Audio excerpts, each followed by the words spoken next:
Interdisciplinary Sciences of Uniska. Yeah, Wali. please. Yeah, okay. Janis. Okay, Tadi we are lihat Pak going to start. Dr. Yep, iya Hamim, Pak. Profesor Hamim ya India. Iya Pak. Jadi kita mulai aja ya. Oke, go on. Oke, Iya. silakan Mas Ali. Udah saya Oke. mute. Thank you. Assalamualaikum warahmatullahi wabarakatuh. Waalaikumsalam warahmatullahi wabarakatuh. Ladies and gentlemen, a warm good morning to one and all.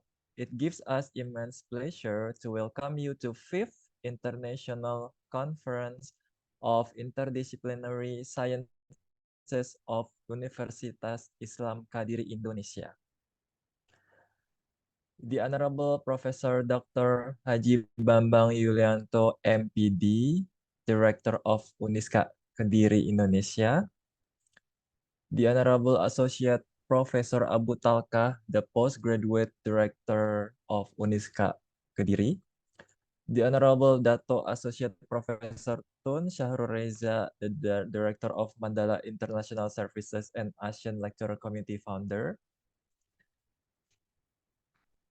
Mrs. Janice Mary Collins, PhD, Associate Professor of Ohio University, United States.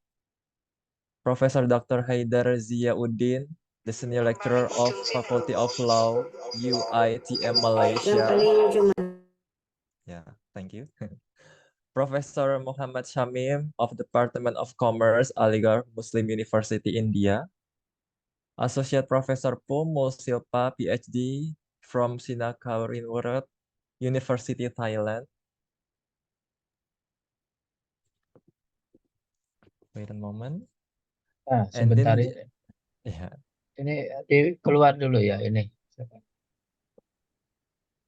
The Honorable Bu Nadia Abidin, SSMSE, MPD, our moderator today.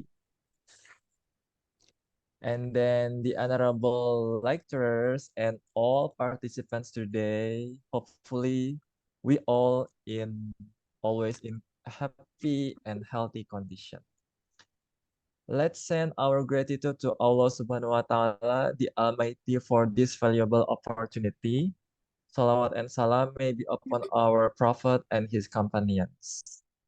My name is Ali Satri Effendi, your host this morning or this evening for Ohio. It is our privilege to have you all with us today. Before we started, let us pray in accordance with our trust respectively. May God make this rewarding event for all of us, which it will run smoothly and conducive. Pray, begin.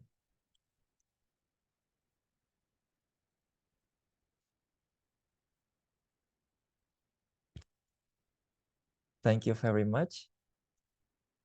On behalf of the committee, we would like to welcome all of you to the 5th International Conference of Interdisciplinary Sciences of Uniska.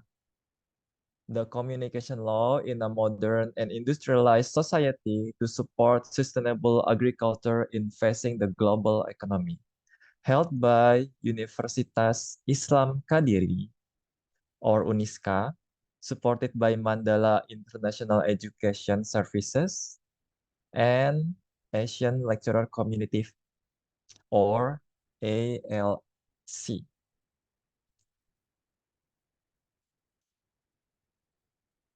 Wait a moment. It is our privilege to have you all with us today. We are now ready to begin this international webinar.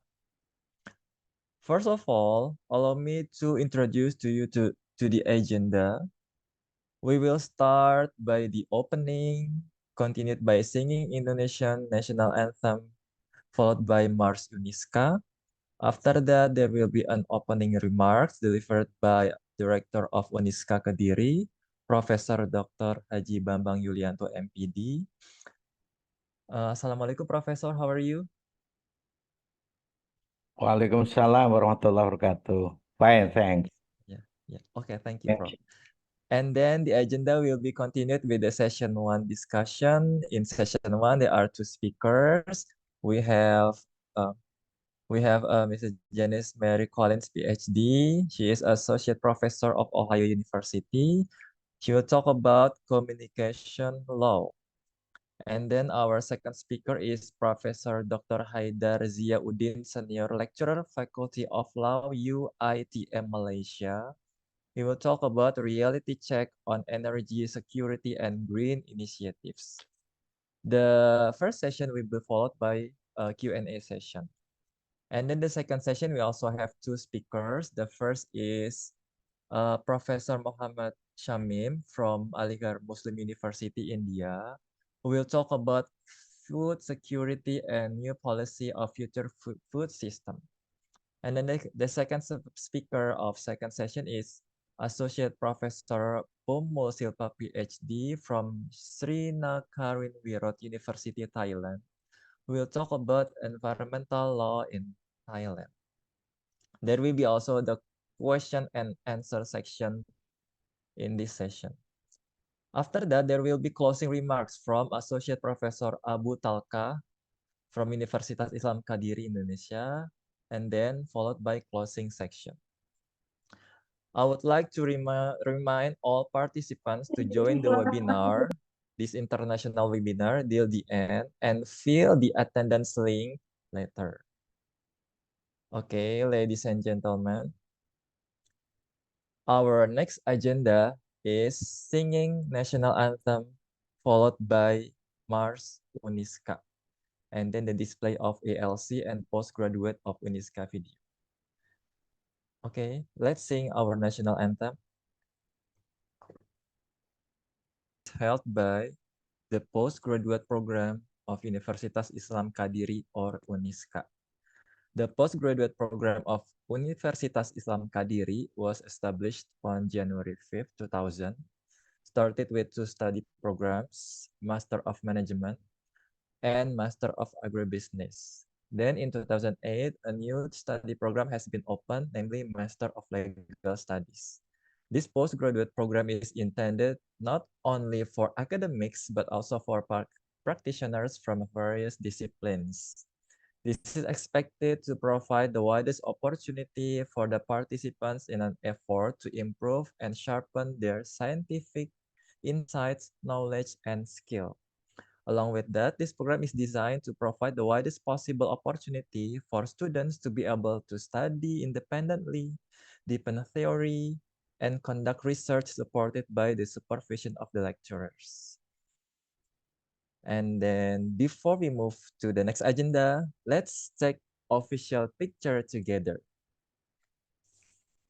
Probably or maybe Pak Indah atau Pak Gumilang could screenshot the picture.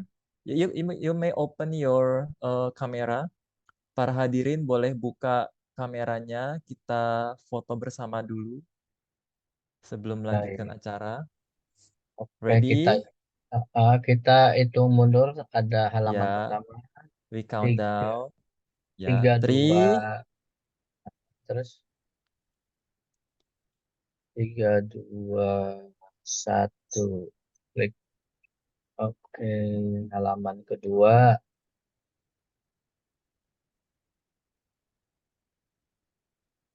3, 2, 1. Kemudian halaman ketiga.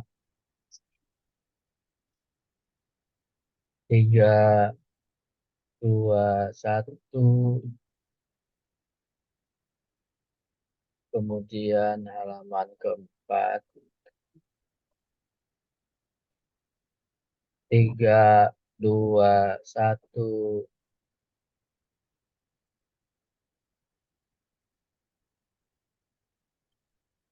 Halaman kelima. 3, 2, 1.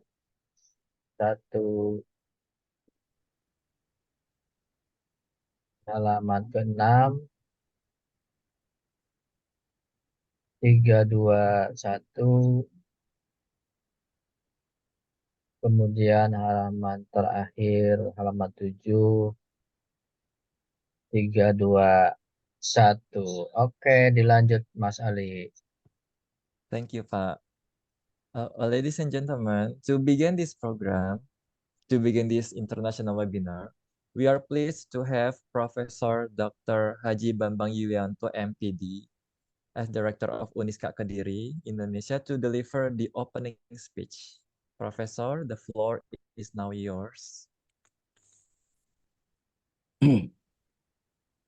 Matur nuwun Mas Ali, makasih. Bismillahirrahmanirrahim. I am Bambang Julianto, Rector of Uniska, Universitas Islam Kediri at Kediri. Assalamualaikum warahmatullahi wabarakatuh. May peace be with you. Distinguished five rectors, postgraduate director, associate professor Al-Putaka, and deputy directors, deans and deputy deans, and study program coordinators within Universitas Islam Kediri, Kediri.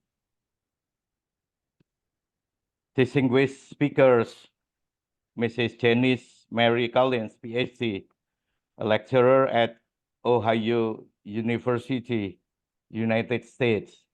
Good morning. Good evening. Sorry. Selamat malam, selamat malam. Good morning. Thank you for your attendance in this forum. Professor Dr. Haida Jizaudin, a senior lecturer at Faculty of Law from UITM Malaysia. Selamat pagi kawan dari Malaysia ini, Prof. Haidar. And then Dr. Sahim, a lecturer at Aligarh University, India. Suprabhat. Selamat pagi, selamat pagi.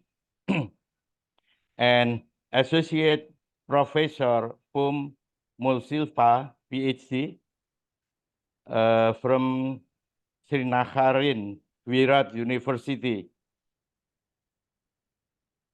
Thailand. Sawadee krap. Who is? And Ibu Dr. Nadia Abidin, MSI MPD, as moderator. Sugeng Dalu, Bu Nadia, masih bisa bahasa Jawa mendengar? Selamat malam. Selamat malam Pak, belum dokter ini saya di proses. Alhamdulillah, insya Allah, Ya. segera lagi. Terima kasih banyak. And lecturer and students and all webinar participants. First of all, let us give thanks to the presence of Allah Subhanahu wa Ta'ala, the most gracious, the most merciful, because with His permission, today we can gather here to take part in an international webinar with the theme Communication Law in a Modern and Industrialized Society to Support Sustainable Agriculture in Facing the Global Economy, which is held in the context of the 5th International Conference of Interdisciplinary Sciences of Uniska Kediri. Distinguished ladies and gentlemen, and all participants, I am honored and pleased to welcome you all to the 2023 International Conference on Interdisciplinary Sciences. It is truly an honor to address such a distinguished gathering of scholars, researchers, and experts from various fields gathered to share knowledge, insights, and ideas. The conference serves as a platform to foster collaboration and across disciplines dialogue, transcending the boundaries that often delimit individual areas of expertise and national boundaries. The diversity of disciplines represented here today reflects the interconnectedness of knowledge and the enormous historical collaboration as on advancement of our understanding of the world. In the ever-evolving sciences and research landscape, interdisciplinary approaches are becoming increasingly essential. Today's complex challenges require innovative solutions that can only emerge when we bring together minds from diverse backgrounds and perspectives. This conference provides us with an opportunity to explore the intersection of our disciplines, identify commonalities, and collectively address pressing issues that transcend individual academic boundaries. Apart from that, we can establish research collaboration between universities, Indonesia higher education researchers, and foreign higher education researchers, inshallah. Throughout the day, we will have the opportunity to engage in thought-provoking discussion, attend enlightening presentation, and build connections that can pave the way for future collaboration. I encourage you to participate actively, ask questions, and take advantage of opportunities to learn from each other. I would like to express my deepest thanks to the organizing committee, speaker, sponsors, and all parties, especially Associate Professor Shahrul Reza, as a founder and CEO of the Asian lecturer community, who has worked tirelessly to make this event possible. Your dedication to advancing interdisciplinary sciences is truly commendable. Let's use the conference as a catalyst for new ideas, collaboration, and breakthroughs that will contribute to progress of our global community. May our shared commitment to knowledge and collaboration guide us in the future and beyond. Thank you. I hope you all found the conference useful and inspiring. Uniska, Culture of the Future Leaders. Wassalamualaikum warahmatullahi wabarakatuh. Waalaikumsalam. Waalaikumsalam warahmatullahi wabarakatuh. Thank you very much, Professor Dr. Haji Bambang Yulianto, as the director of Uniska. What a wonderful speech. He talked about the interdisciplinary sciences is very important nowadays to explore many issues beyond our boundaries. He also stated that this event could be the opportunity to build future collaboration for us together. Okay, next we are going to move to the next agenda. There will be okay, our next agenda is a session 1 discussion. In this session, we will have 2 speakers. They are Dr. Janice Mary Collins, PhD, the Associate Professor of Ohio University, United States, and then Professor Dr. Haidar Ziauddin, the Senior Lecturer of UITM Malaysia. And then this session, and then next second session will be led by Nadia Abidin, SS, MSc, MPD. Halo Bu Nadia. Good evening for Bu Nadia and good evening for Dr. Janice Collins. Good evening. Good evening. Okay, I would like to read Bu Nadia's profile. Nadia Abidin has been working in the varied fields, among others as a translator, secretary, librarian, media officer, German English tutor, social worker, trainer, motivator, editor, writer, voice talent, lecturer, and entrepreneur. I'm like a rapper, Bu Nadia, to read your profile. Bu Nadia is a founder, content Yes. writer, creative, and teacher at Cahaya Anak Negeri and lecturer in the Communication Management Department of the Social Science and Management Institute TIAMI. She's one of the 26 best e-teacher scholarship recipients selected by the University of Oregon and Department of State in 2014. We then invite to join a professional development workshop program in the US. She is selected from 1,200 participants worldwide.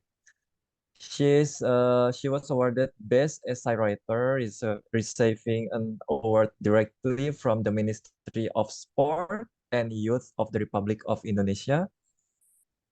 And then now she is currently a PhD student at Ohio University, sponsored by the Binational Fulbright Commission for Indonesia. What an amazing profile, Bu Nadia have. Thank you. Yeah. Okay, Bu Nadia, the floor is now yours. Thank you, Mr. Ali. Mr. Ali is a friend of mine for more than 20 years. So it's nice to be in this That forum long? with him. That long, Yeah, okay. yes, That imagine. long, yeah. So Since good I was a morning kid, Bu and Nadia. good evening, since we are children. Yes, so good morning and good evening to our Honorable Rector of Uniska, the Honorable Postgraduate Director of Uniska, all distinguished speakers and audiences. It is such an honor for me today to be your moderator in the 5th International Conference of Interdisciplinary Sciences of Uniska, which this year is titled Communication Law in a Modern and Industrialized Society to Support Sustainable Agriculture in Facing the Global Economy. As mentioned by Mr. Ali, the sessions will be divided into two. So the first session will have two speakers, which are Associate Professor Janice Mary Collins, PhD from Ohio University. And the second speaker will be Professor Dr. Haida Ziauddin, Senior Lecturer of the Faculty of Law, University Teknologi Mara, Malaysia. And for everyone here, I will be sharing the rule of the event. Each speaker will receive the same amount of 20 minutes to speak.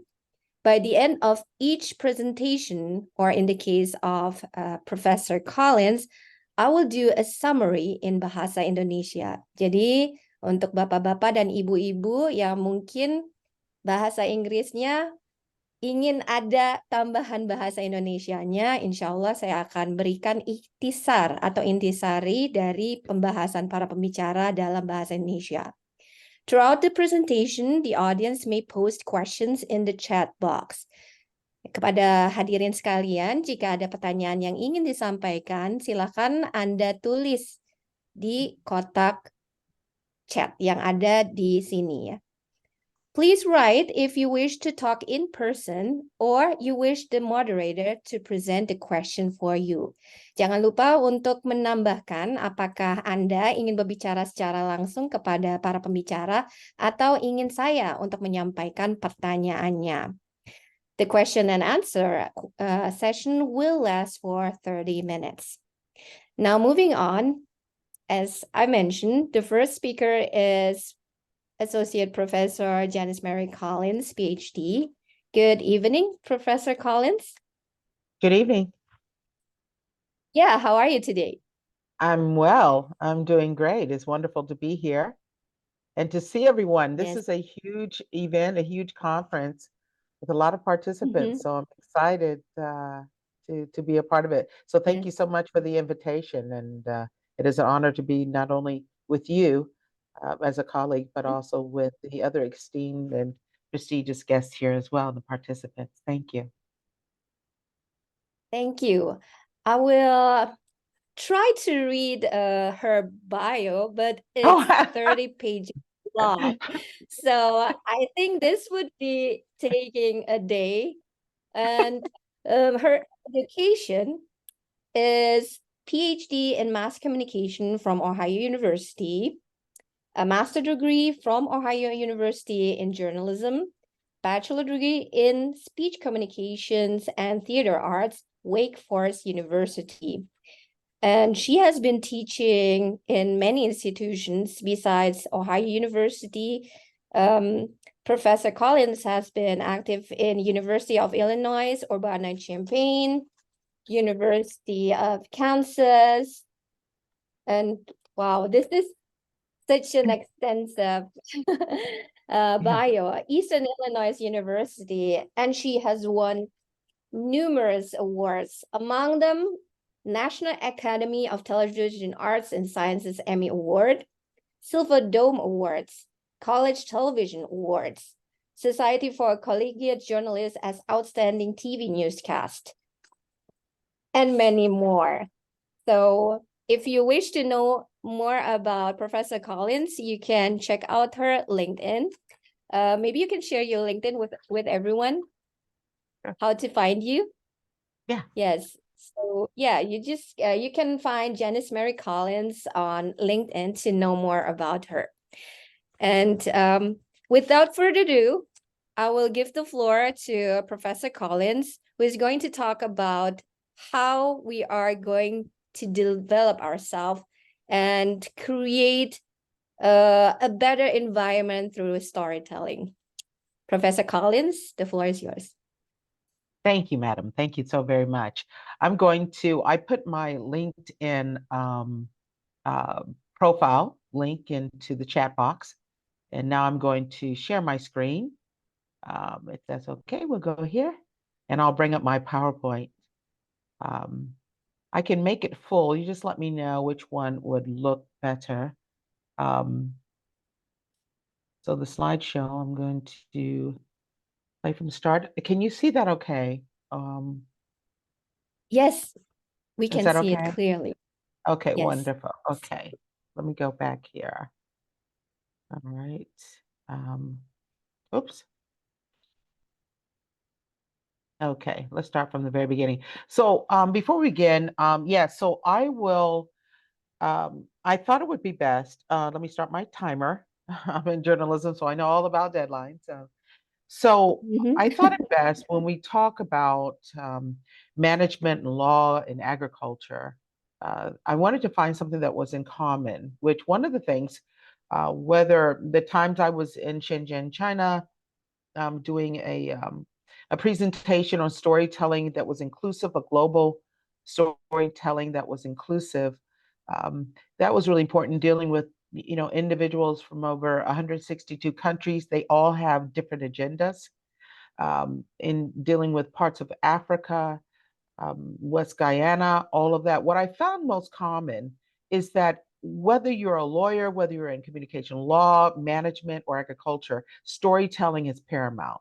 How to tell a story in a way that brings your the global community together. You can get your message out there with individuals and individual companies. So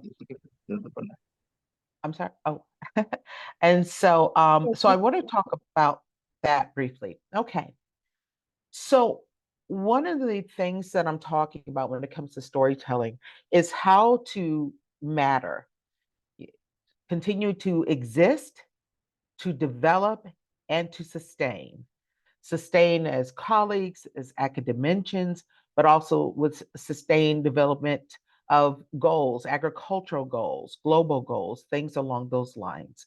So one of the things that are in common with the audience is that effective communication and leadership style, I'm going to talk about that very briefly. That is part of my expertise in leadership and organizational communication. That's digitally, but also when it comes to organizations, communication law considerations, and also media development and sustainability. One of the main aspects, maybe I could, I don't know if I make that a little smaller, but one of the main aspects is the issue of power. When you have power, of course, we're talking about um, getting someone in this definition to overcome resistance, to change a course of events, and to get people to do what they would not otherwise do. Now, as we know, this can be good and positive, or it can be negative. So, with that in mind, over the past 18 years, as a doctor, I started to research and try to develop and create a way of learning and teaching and performing that allows both to have autonomy, for both to have power. So you don't necessarily want individuals to have, or organizations, when you're talking about global change, when you're talking about transformation, sometimes it's good to have the input of other people and deciding on what is best to do. So what's important is that you have shared power or shared autonomy. That's essential when you have the active voice.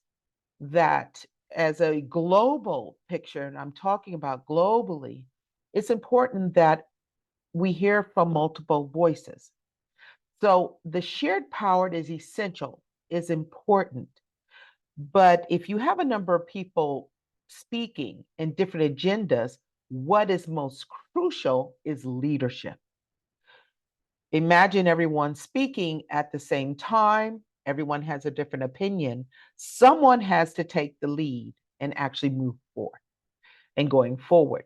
So, with that in mind, I'm going to talk about the three strategies of leadership that can be used where you are in your narratives in the global community.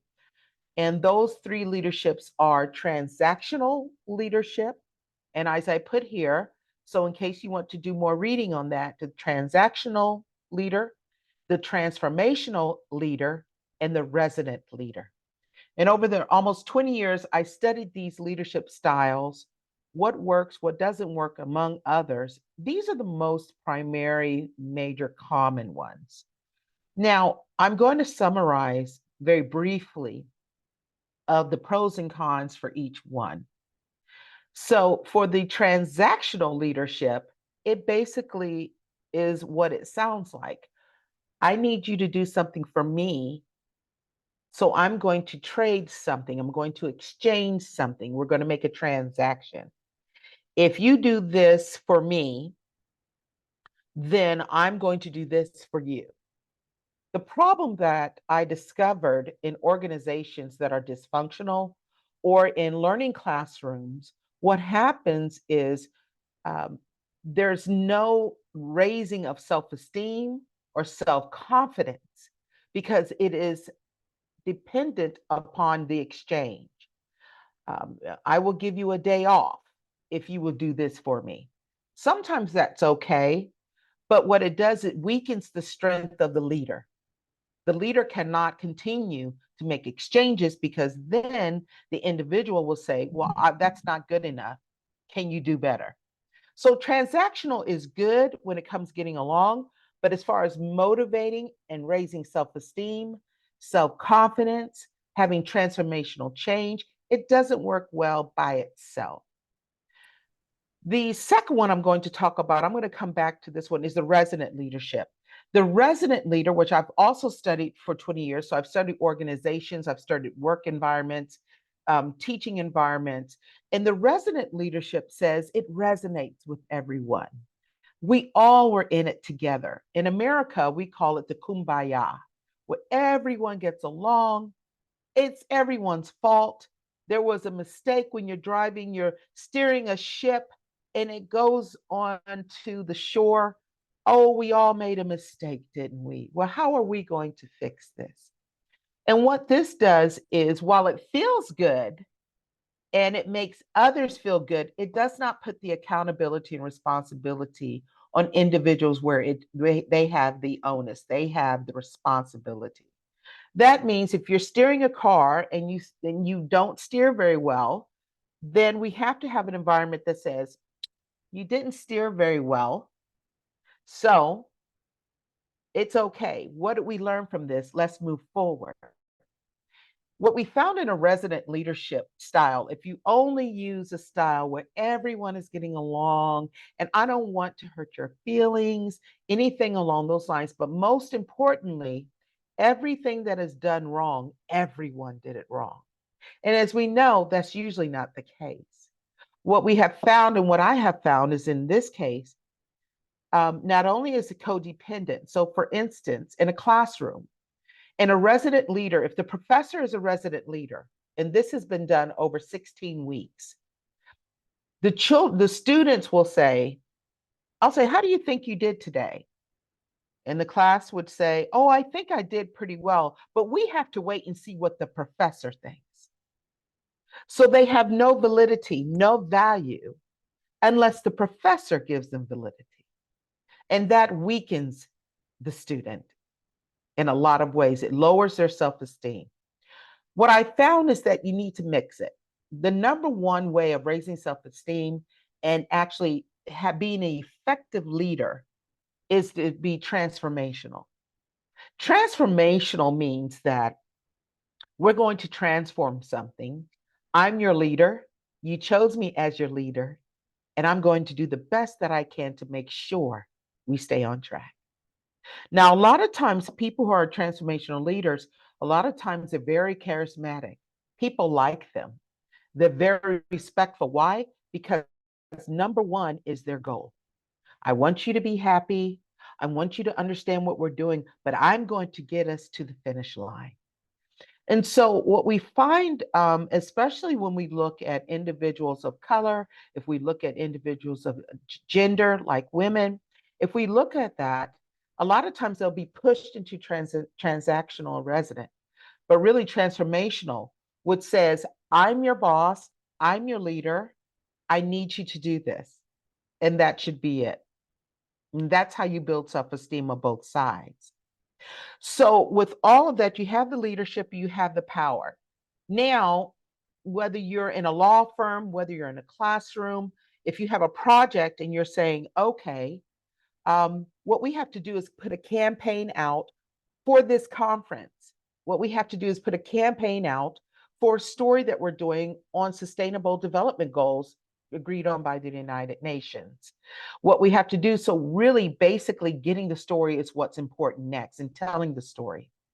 I have here and in the notes that when you're telling the story, there are 4 considerations. There's a lot more, but these are the 4 basic ones.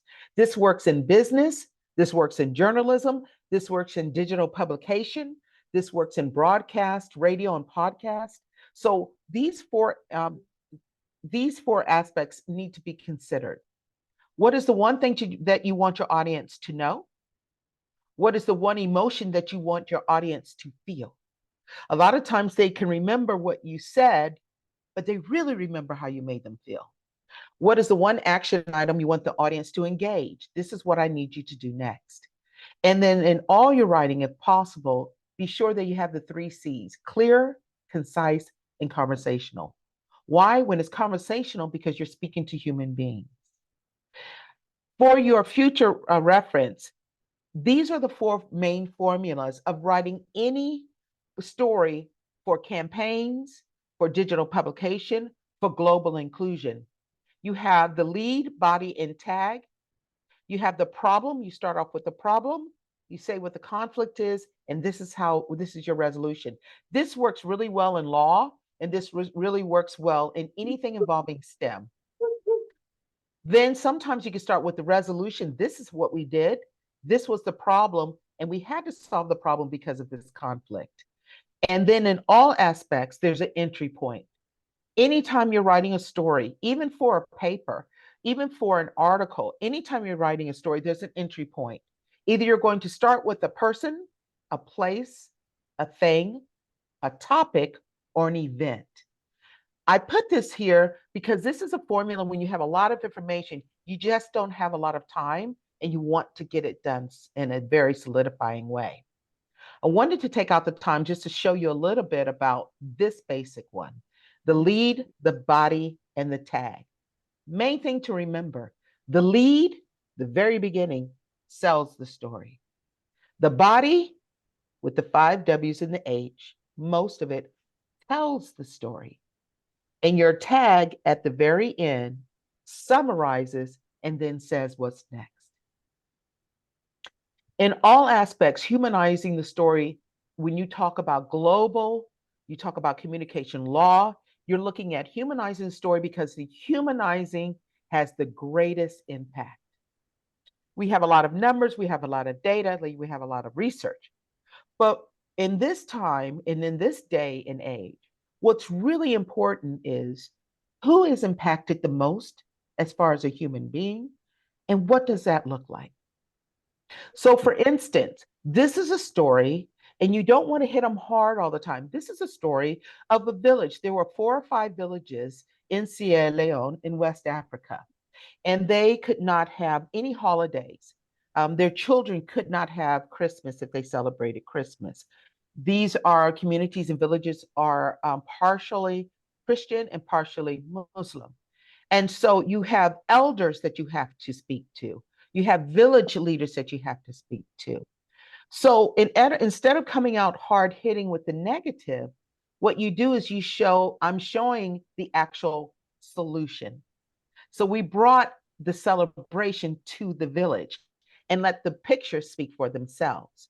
When we're talking about something a little bit more important and just as important, clean water. So I'm showing clean water, I'm showing the solution, but I'm also showing who has the most impact, which are the human beings. So while you're writing any story, while you're writing any academic paper, while you're writing any law, while you're thinking about communication law, what you want to think about is who is going to be impacted the most. This is also where you can find funding. So it doesn't have to be as negative. For instance, this is on the West Africa, and there are a number of areas that are now being taken over by foreigners, individuals coming in, buying up the land. But besides talking about that in the fishery that's going on, there's a lot of people fishing the oceans, a lot of countries are fishing the oceans. Sometimes you would have come in at entry level of humanization or just kindness, where you have a dog resting and you have a worker resting looking out over the ocean. A lot of times it's about the strategy and how you actually look at aspects of your story. So this will work in communication law, this will look in media, and this will work in agriculture. So right now, what I want to do for the last 5 minutes here is that I'm just going to show you, you can look at this at another time where you have a link in. I'm going to show you some examples of website stories and chapters and the power of the camera, for instance. Because when you tell stories, it transforms a number of things from sadness to smiles. Because what you're going to see, for instance, in the first one is that at the very beginning, I'll show you this aspect here. Let's go here. Okay. So here is when I went to an IDP camp, which is internally displaced people's camp. And what I did was I started to capture the story. Now you can find this on my website. This is part of the PowerPoint that Miss Nadia will have, and she has permission to share it with you all. Not a problem. So this whole story here, I'm telling a narrative, and I'm using the same strategies. So if you look here, I'm capturing someone who's from that country. So I don't want to be the star. I don't want it to be about me all the time. I'm the reporter, I'm the journalist, but I'm also a researcher. So I'm a lead researcher that does mixed methodology. And so I'm looking at, let me capture this. This is the story here. And then it comes to the impact of the humanizing story. These are children, as you can tell, even this, it says so much. So I thought, okay, I'm going to let that sit for a moment. So this is a technique that I use when I work across the globe, when I submit for funding, for grants, anything along those lines, okay? And so I start to let them tell the story. It's really important for authenticity, for them to tell their stories. And so as you can see, there's a lot of worry. So what I did and what I found was they felt that they were disempowered, that they didn't have a lot of power. And I told them, you have power over your mind. You have power over what you think and what you feel, and your story matters. By telling them their story matters and giving them a camera, giving that power in their hands, they started to change right in front of my eyes. And I told them the one thing that no one can take from you is the fact that you can dream. Anything you want to be, you can dream. So I'm just going to play 30 seconds of the first part of this to see the change. And even hearing, I didn't even hear in the background when they said, these children that I've never met before, if you believe in them, and again, with communication law, the communication law here was the fact that I had to get permission from the elders. I respected the elders in the village, and so I was able to do this piece. So just in this last minute, minute and a half that I have, I'm just going to play a little bit of this, and you can look at that, where remember they were sad, and I gave them the power of the video of the, okay. Oh, hold on. Okay.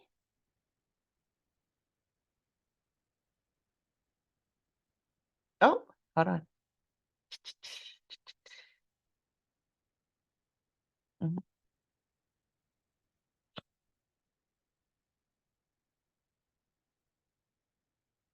Oh, wait a minute.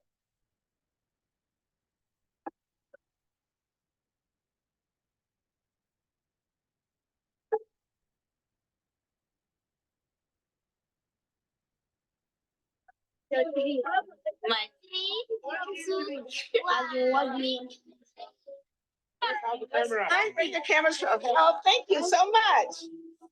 Thank you so much. Hold on. Huh? You haven't done it yet? Okay.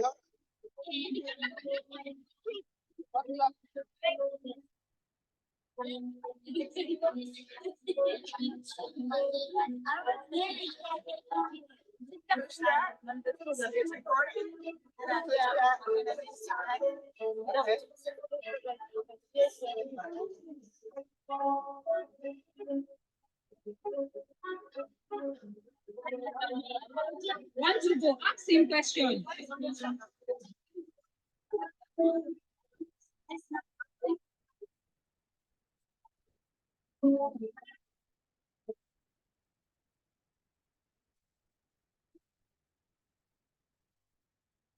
So I'm going to stop because I'm right at 20 minutes, and I want to be respectful of my colleague. But there are links here on the slides themselves, and all of that can be done. So I have completed. I'm done. Thank you. Okay. Thank you very much, Professor Collins. Yes. This is such a nice presentation. Let's give a warm applause for Professor Collins. Before I move on, I'm going to try to summarize in Bahasa Indonesia.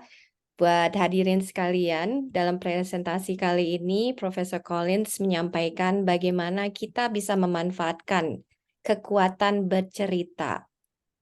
Apakah kita berasal dari bidang manajemen, hukum, ataupun pertanian, kekuatan bercerita bisa membuat orang saling bersatu di dalam sebuah tujuan tertentu.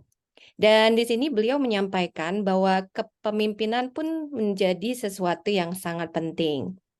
Ada 3 tipe kepemimpinan yang beliau sampaikan. Yang pertama adalah pertukaran transaksional, di mana ketika saya membutuhkan sesuatu, saya akan berikan sesuatu kepada Anda, dan Anda akan memberikan saya sesuatu. Untuk yang kedua, beliau menyampaikan bahwa pada dasarnya kita sama-sama di sini. Karena kita sama-sama, ketika terjadi satu kesalahan, maka itu menjadi kesalahan bersama. Tipe kepemimpinan yang pertama dan kedua sama-sama memiliki kelemahan karena menyebabkan para individu yang terlibat di dalamnya menjadi kurang percaya diri. Maka kemudian muncullah bentuk gaya kepemimpinan yang ketiga, yang beliau sebut sebagai kepemimpinan yang sifatnya pemberdayaan transformasional. Artinya di sini bahwa seorang pemimpin itu mengajak para pengikutnya atau bawahannya atau anggotanya untuk berpikir secara kreatif. Secara keseluruhan, beliau memberikan banyak sekali contoh bagaimana bapak-bapak dan ibu-ibu sekalian bisa membuat sebuah cerita yang meyakinkan. Menurut beliau, ada 4 pertanyaan yang harus dimasukkan. Yang pertama adalah, apa yang menurut Anda perlu diketahui oleh target audiens Anda? Kemudian yang kedua, emosi seperti apa yang ingin Anda timbulkan bagi para penonton? Dan yang ketiga adalah tindakan apa yang Anda inginkan terjadi kepada para penonton. Pastikan ada 3 hal di sini yang beliau sebut sebagai singkatan 3C, clear, concise, and conversational. Artinya harus jelas, harus ringkas, dan juga menimbulkan dialog atau percakapan. Jadi di sini beliau memberikan kepada kita sebuah formula untuk menuliskan atau menciptakan sebuah cerita yang meyakinkan. Jadi beliau menyampaikan ada lead untuk menjual ceritanya, ada body bagaimana kita menyampaikan cerita, dan tag yang berarti ikhtisar, apa yang ingin kita gapai selanjutnya. Dan prosesnya bisa masalah kepada konflik lalu resolusi, bisa juga kebalikannya, resolusi, masalah, dan konflik. Intinya ada titik masuk bagi bapak-bapak dan ibu sekalian, entah itu melalui orang, tempat, benda, topik, atau peristiwa.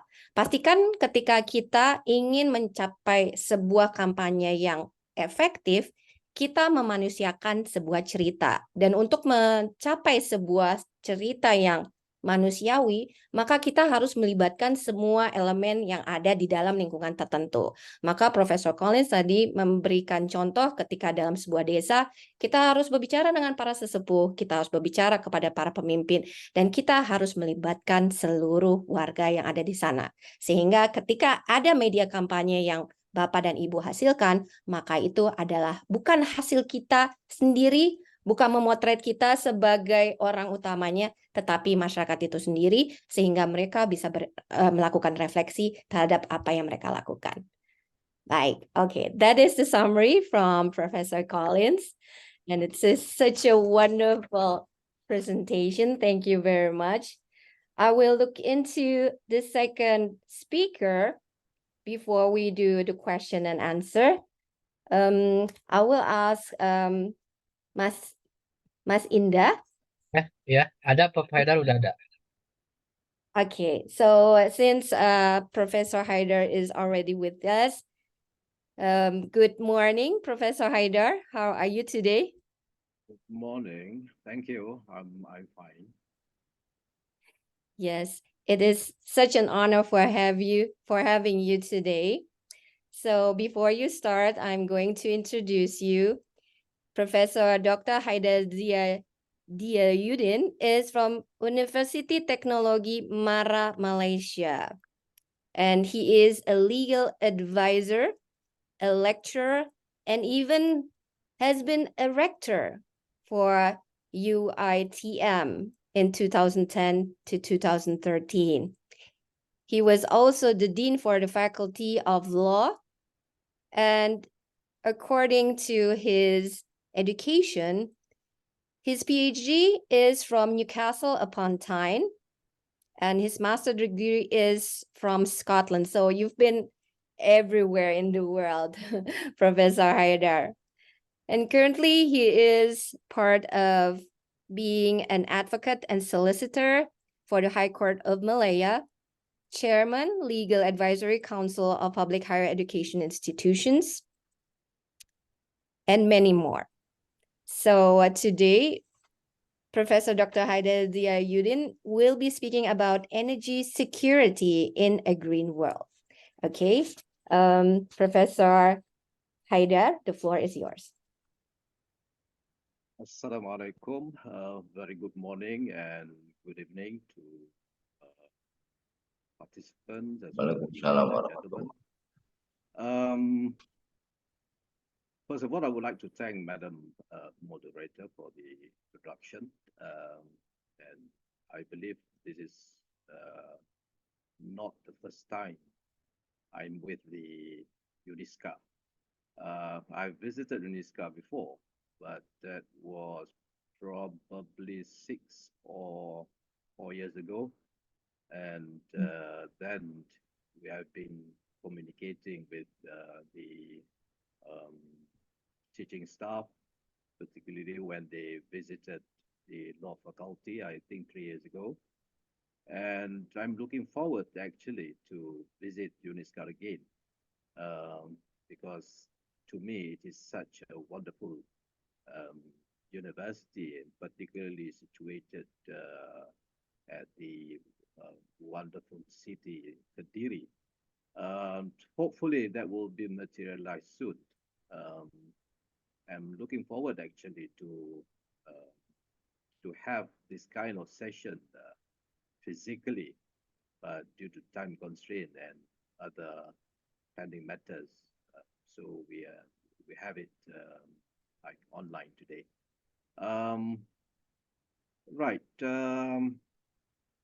I'm not so sure whether there will be someone who going to assist me with the Yes, you can choose between presenting the material yourself or have Okay. someone from the right. Okay.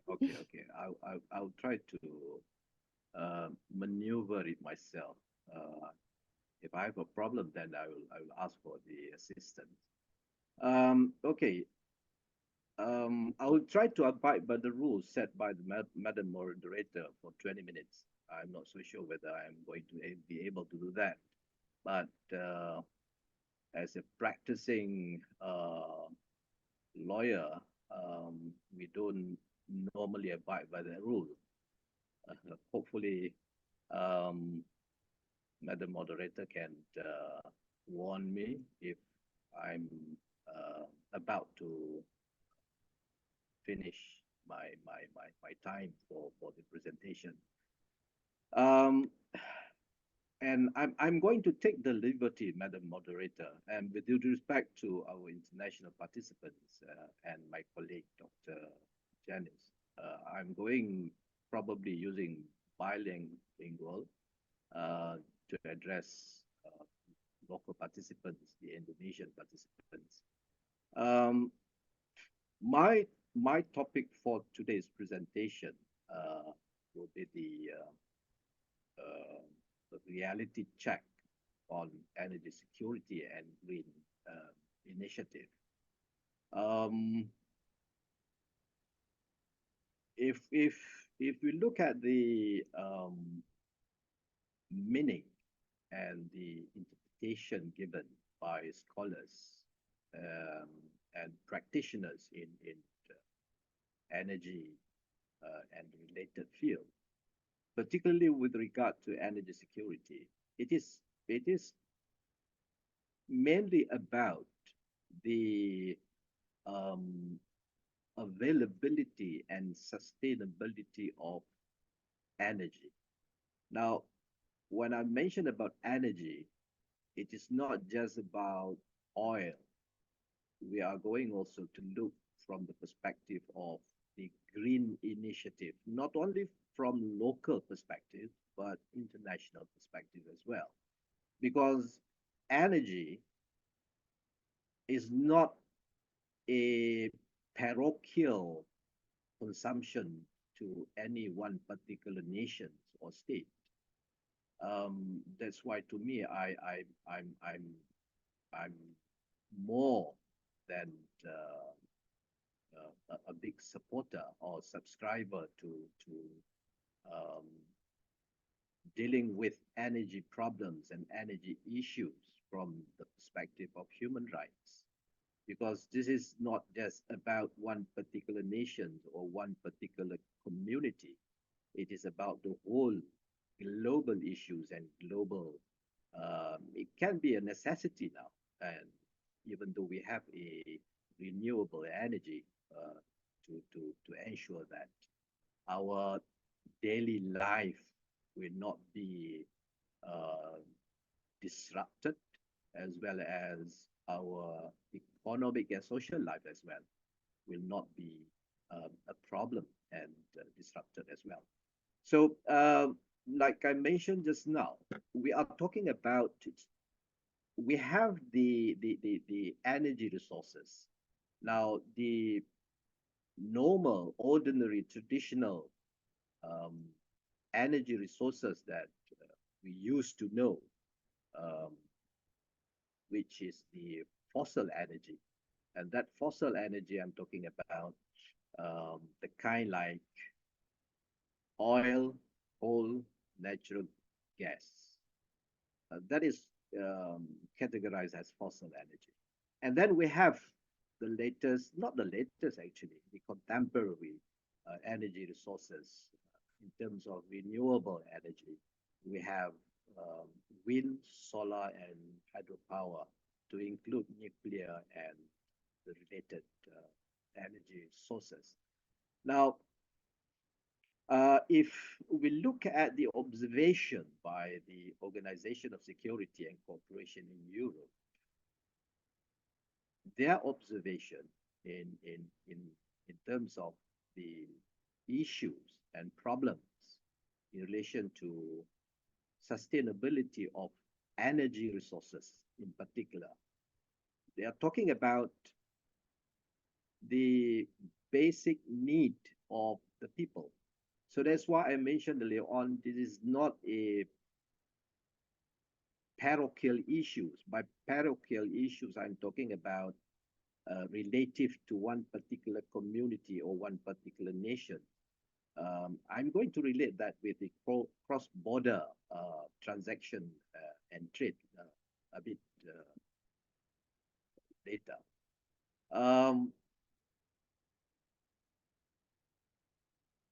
I've mentioned about this.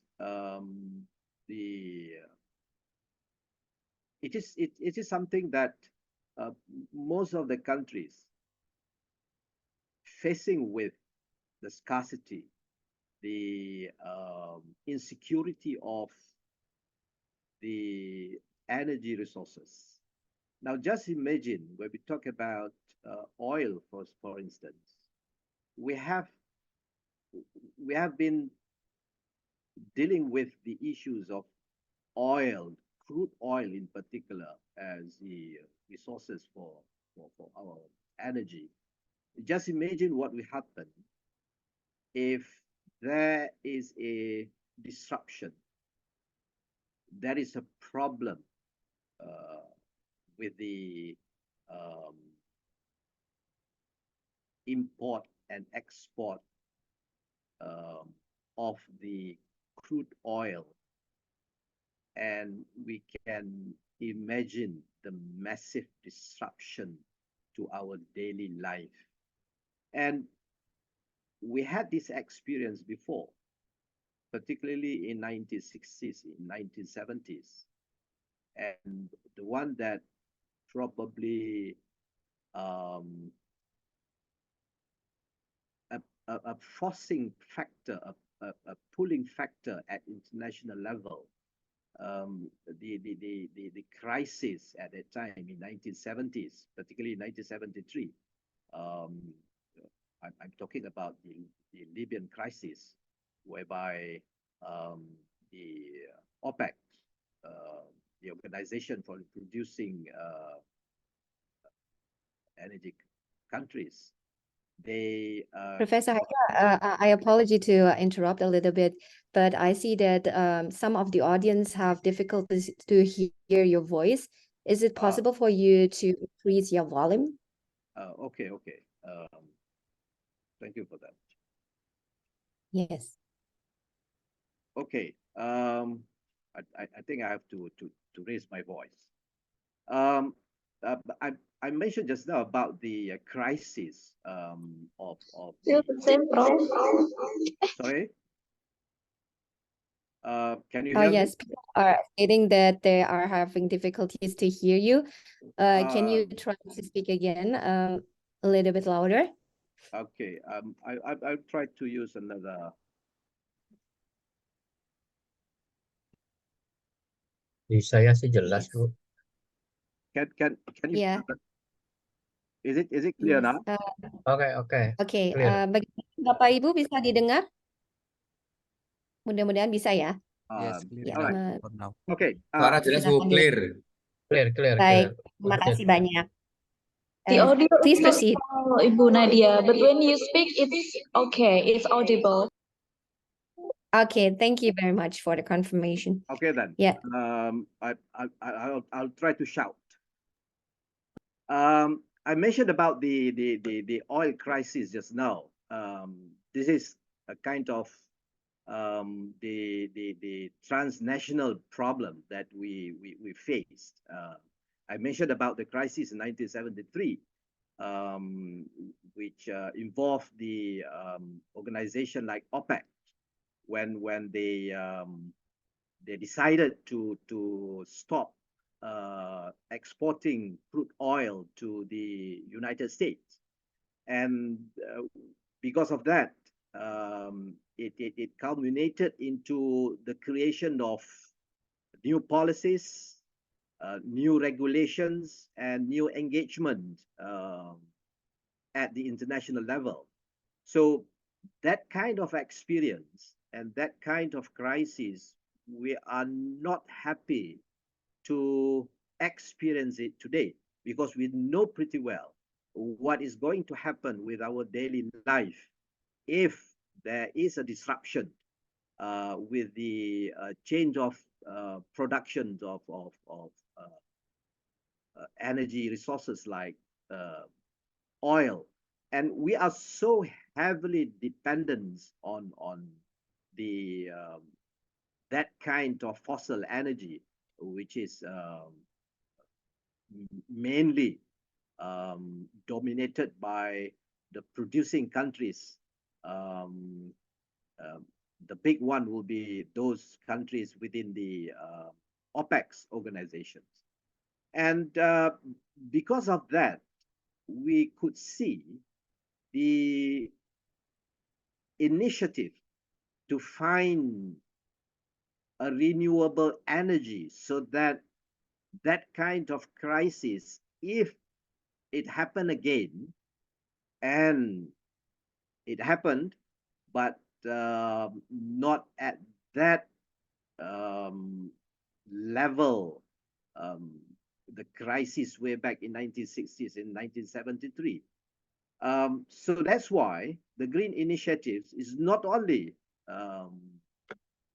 initiated at the domestic or national level. It is something which created the awareness of the international community to find an answer. What happened if there is a crisis, there is a problem with the energy resources, particularly we are talking about fossil energy.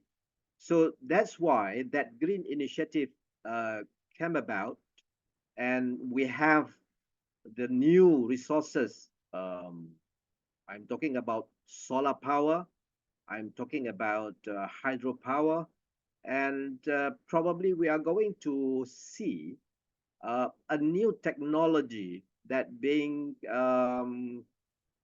developed today, and we are yet to be able um, uh, to have the benefit of that new technology. But the thing is that what I'm trying to explain and share with you, the whole issues on energy resources can be a problem not to a particular community like Malaysian community or Indonesian community or at national level, it will surely affect international community. So that's why at international level, the creation of certain establishment, certain organization, because of the result and the impact of the crisis, it surely will affect particularly the people. And we are talking about the international relationship and diplomatic relationship. This is about geopolitical. I will mention about that in a bit later. So we have seen the growth of human population and the active engagement of people, transborder and transnational, which involve not only diplomatic social life, surely it will also involve economic activities. Now, because of these factors, the growth of human population.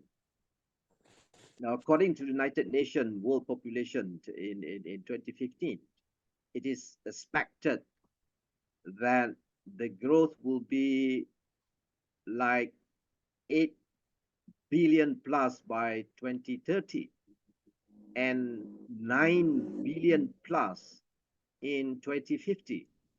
So we can just imagine with the growth of that population, the consumption, not only about food, not only about social life, education, it will surely affect the consumption of energy. So this is something that we need to seriously think about when we designed and we develop policies, laws in relation to energy resources. Now, the energy consumption post-industrial revolution is very impactful on the life of the people and life of the nation. Now, when we talk about life of the people, we are talking about the consumption not necessarily on transportation. It surely will disrupt the life of the people and as well as the relationship of transnational diplomatic corps. How is that? Now, through observation, and there is one PhD research that I'm referring to, and the result of the research clearly indicates that the disruptions to the energy resources can be influenced by a few factors. And I would like to focus only on one, which is the national security. Now, that is what is happening today. A crisis in certain continent will not affect that continent alone. It will be something shared by the whole international community. Why?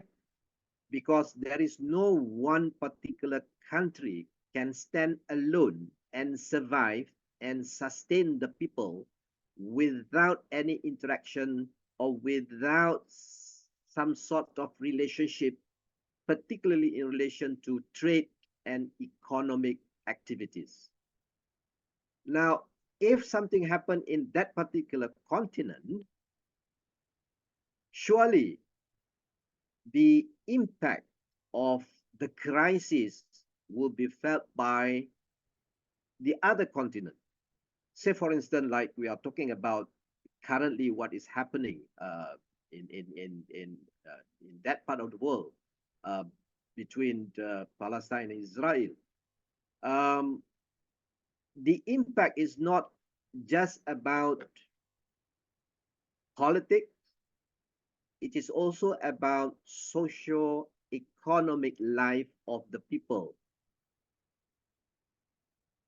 which has nothing to do with the crisis. I'm talking about the transborder crisis. So surely the consumption of energy, even though the crisis within that continent, the effect will be on the people from other continent as well.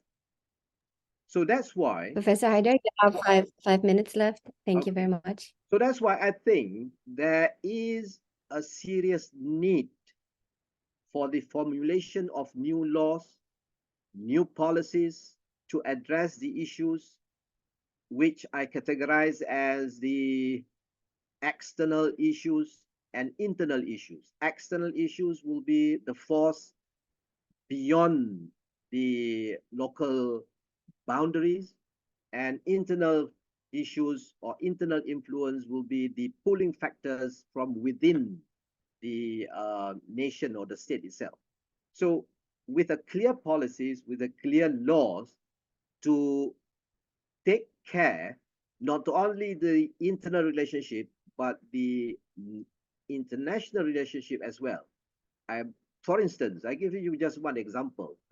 When we talk about WTO, World Trade Organization, obviously the World Trade Organization is mandated with certain empowerment to not only look after, monitor and control the activities in relation to the trade globally, not just in one particular continent or in one particular country. So the creation of policies and rules, regulations within WTO organization itself must be shared by all member states so that they will have one common interest for one common objective, which is to ensure the smooth sailing of the life of the people globally.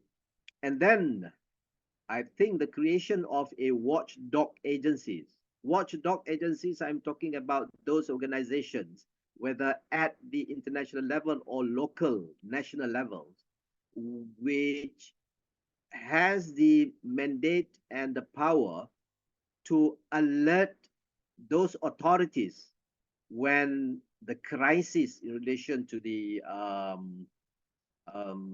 energy resources take place.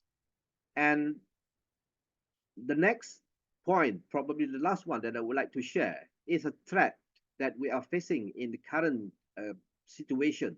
It is not, like I said, something which is peculiar to one particular state. It is transcend to the world community as well. And the main threat that I could gather for the energy security will be the size of the population. So the more the population of human being on this earth, the more consumption that we are talking about. We are going to have a very big appetite for the energy consumption.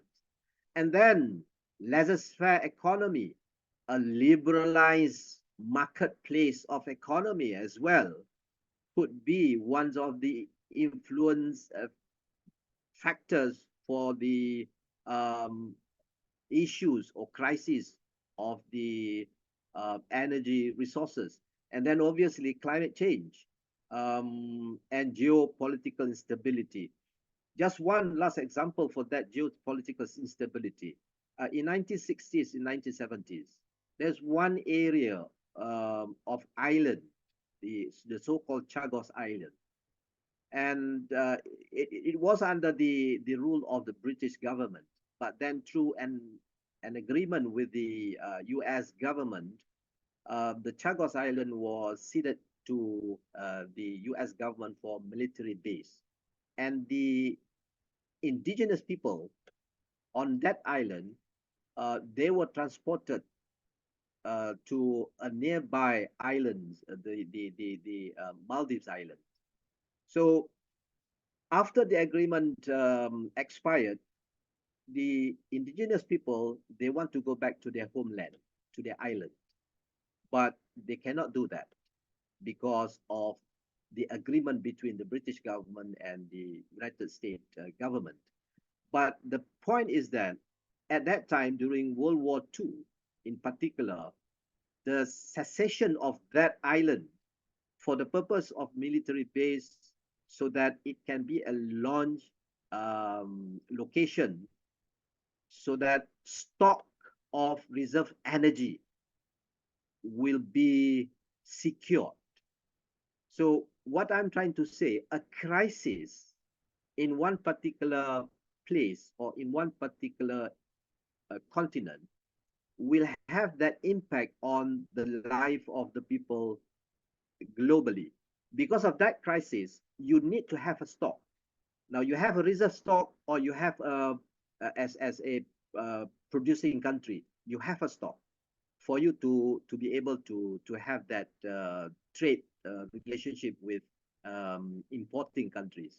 So because of that geopolitical instability as well, the risk to the energy resources we are facing with shortage, we are facing with disruption, interruption of the change of supply, and the most worrying risk will be depletion of the source of energy.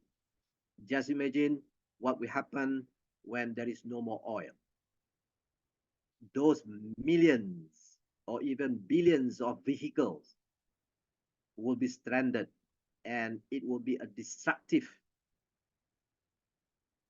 to our life to be able to proceed with our daily chores. And surely, Okay. Yeah. the last point, Madam Moderator, just Yes. a few Thank you. seconds. A threat to the security of energy necessitate the engagement and the employment of integrated approach. And I'm a strong believer on the negotiation table rather than the aggression through crisis. With that, thank you very much for the opportunity for me to share, and hopefully we can have more enlightening session for the question and answer later. Thank you, Madam Moderator. Thank you very much, Professor Haidar. Let's give a warm applause for this wonderful presentation. I will try to summarize all the main points from this presentation in Bahasa Indonesia. Kepada hadirin sekalian, apa yang disampaikan oleh Profesor Haidar berkaitan dengan keamanan energi. Jika kita lihat maknanya, maka ini berkaitan dengan ketersediaan secara berkesinambungan sumber daya energi di tengah lingkungan kita. Secara umum, persoalan energi bukan hanya terkait dengan satu komunitas atau satu bangsa tertentu, tetapi semua orang. Dan yang terkena dampak bukan hanya satu aspek kehidupan, tetapi seluruh aspek kehidupan kita. Dalam hal ini, kita memiliki dua jenis sumber daya energi. Ada sumber daya energi dari fosil, yaitu minyak, batu bara, dan gas alami. Kemudian ada juga energi kontemporer. Nah, saat ini energi kontemporer inilah yang berusaha dicari. Yang kita kenal ada angin, ada dari solar atau matahari, dan juga tenaga air. Tetapi prediksi dari Profesor Haidar akan ada sumber energi lain yang akan kita temukan untuk memenuhi kebutuhan energi kita.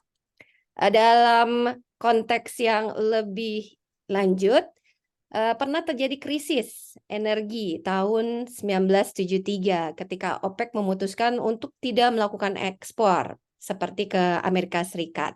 Akibatnya timbul regulasi baru di level internasional.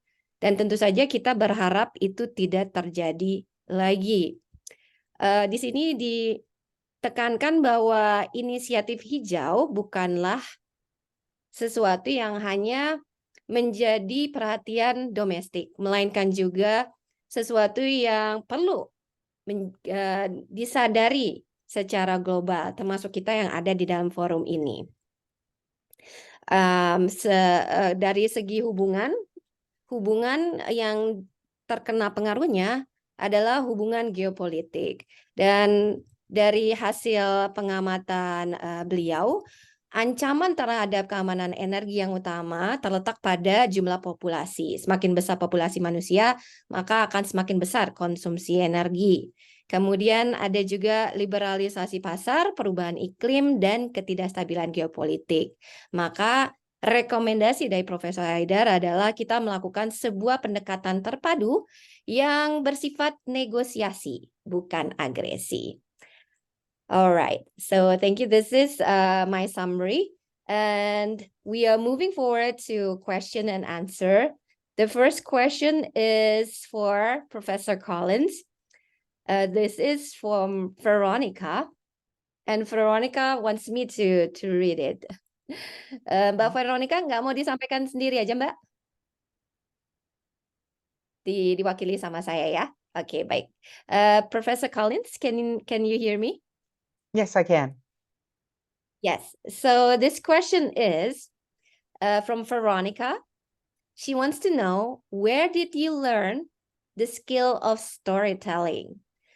Most of the time, I try to convey a message and people misinterpret what I want to say to them. So I need to repeat the message that I'm giving to other people. What should I do to be better in communicating what I want to give to other people? Well, thank you for that question, Veronica.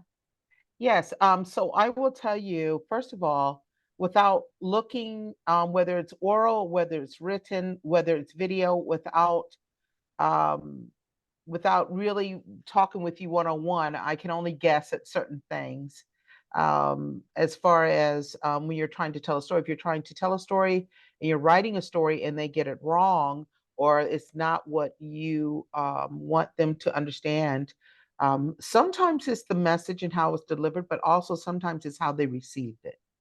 And so I would say, and that happens a lot even verbally. One of the things that I will mention very quickly, so we can get, so I want to answer your question, but one of the things that's really important, and one of the strategies that I talked about, was to humanize it. And so what that means is knowing your audience. If you know your audience, then you will know what language to speak. And what I mean by that, it doesn't have to be direct. Should I use this word or that word? Should I use this video or that video, this image or that image? A lot of times there's a misunderstanding because there's a disconnect between the messenger and the people who are receiving the message, with the message in between. So I will just leave it at there for now, because I don't want to be too critical, because I haven't seen, but I'd be more than happy to take a look or talk with you a little bit more at another time, so we can talk and work on your on the communication that and what you want to get in the strategy. So thank you so very much. I hope that helps out a little bit. Thank you. Thank you.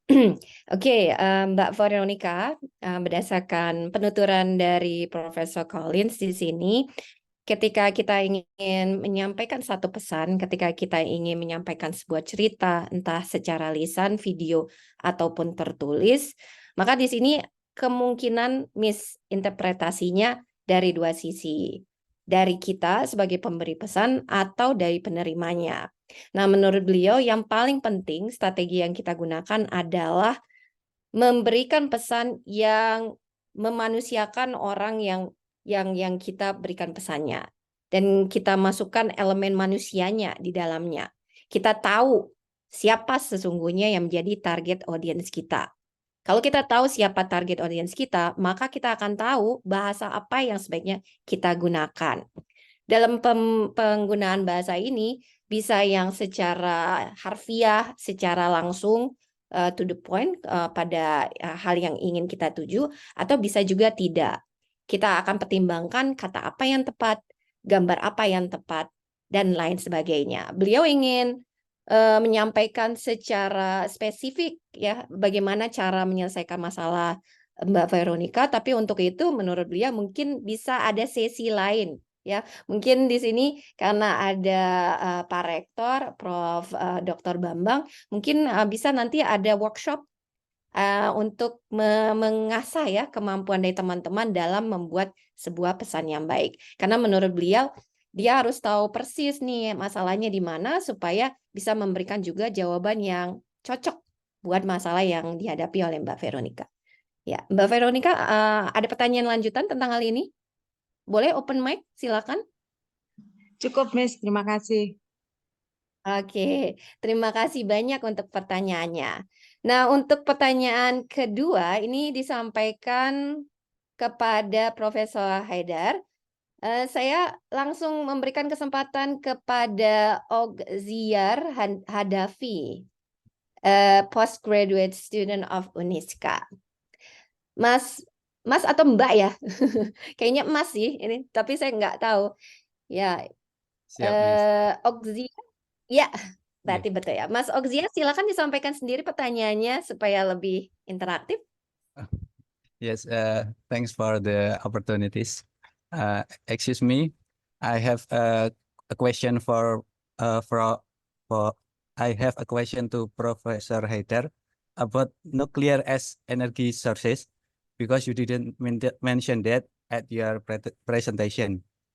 As we can see, maybe Malaysia have more competency than Indonesia in developing nuclear energy.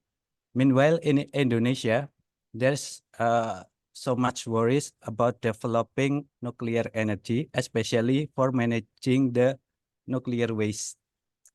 My question is, what can you suggest to Indonesia's government to manage and developing nuclear energy as clean and safe energy source? Thanks. Okay, thank you for the question. And actually, I purposely didn't mention about nuclear as renewable energy. So that is another source of energy, actually, when we talk about trying to get the new source of energy. Now, if before I go to the respond to your question, if we look at this chart from the international energy agencies, when we look at the Indonesia, the consumptions of energy resources, and if you look, this is by percentage. Oil and biofuels and waste probably more or less the same. And you have as well wind and solar resources, and you obviously batubara or coal. That will be Indonesia, one of the producing countries. So yes, to respond to your questions, that nuclear is considered as one of the promising renewable energy, but it is not as simple as we are extracting oils or coal, because we need to give particular consideration, in particular with the security issues. Now, if we could flash back the incidents of Chernobyl and Bhopal, when the nuclear reactor cracked and something wrong with the reactor, and the impact of that problem and that issue, not only to the environment, it disrupts the life of the people, the community surrounding the Chernobyl and Bhopal nuclear reactor. So even though we have the capacity financially, but we need to take into consideration as well the social impact, the environmental impact, whether we are ready with that kind of renewable energy resources. And we need also to give special attention to our geopolitical relationship with our neighboring countries. So, yes, if we are living in a harmonious society and region, and we have the support of our neighboring countries, and if we could have the shared vision and the shared objective, like we are trying to foster in ASEAN community, it will be a good alternative to fossil energy that we know are depleting by days. And we have to act fast. And I believe nuclear is one of it. And Malaysia, we initiated the ideas to come up with that renewable energy based on nuclear. But due to certain constraints, particularly with regard to security, we are still with that objective and with that plan, but it is not the priority of the Malaysian government, because we are considered as a producing energy resources as well. So for local consumption, we think that we have a good stock for the consumption of our local people. And for Indonesia as well, like I mentioned just now, I agree with you that nuclear is an answer or alternative to the crisis of energy resources. But like I said earlier on, there are numerous studies by those experts within this energy area, and the most one particular that strike their interest is security of that nuclear facilities. It can be, if we are talking about geopolitical instability, it can be soft target for the terrorist attack, and we need to take into consideration also the surrounding, not only the Indonesian people, but the neighboring country like us in Malaysia, as well as Singapore and Brunei as well, because the impact of that nuclear facilities will not only be on the Indonesian community, but it will spread throughout the neighboring vicinity. So that is my response to your question. Yes. Thank you.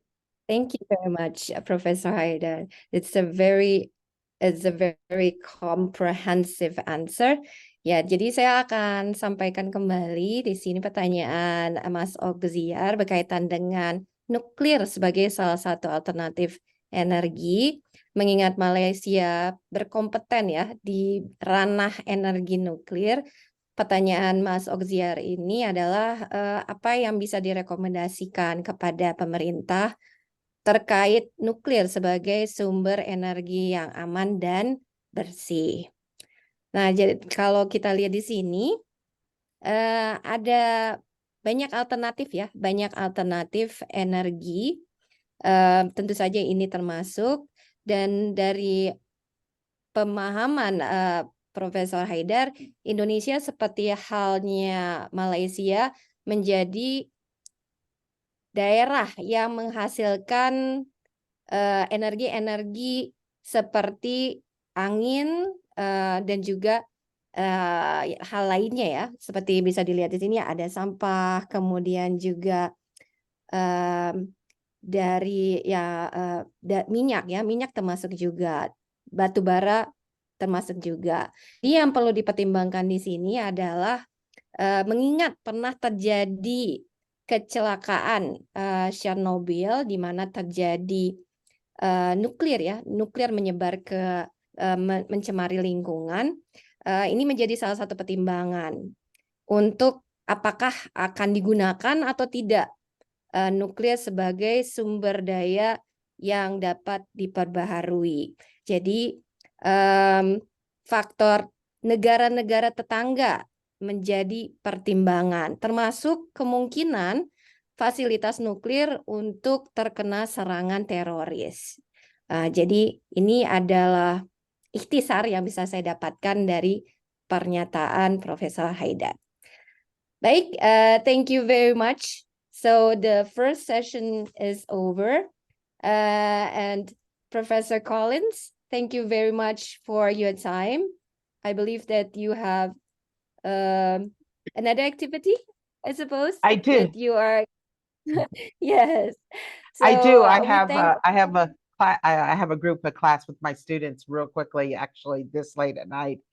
If I Yes. may, I just want to say one quick thing, and this is really a wonderful discussion.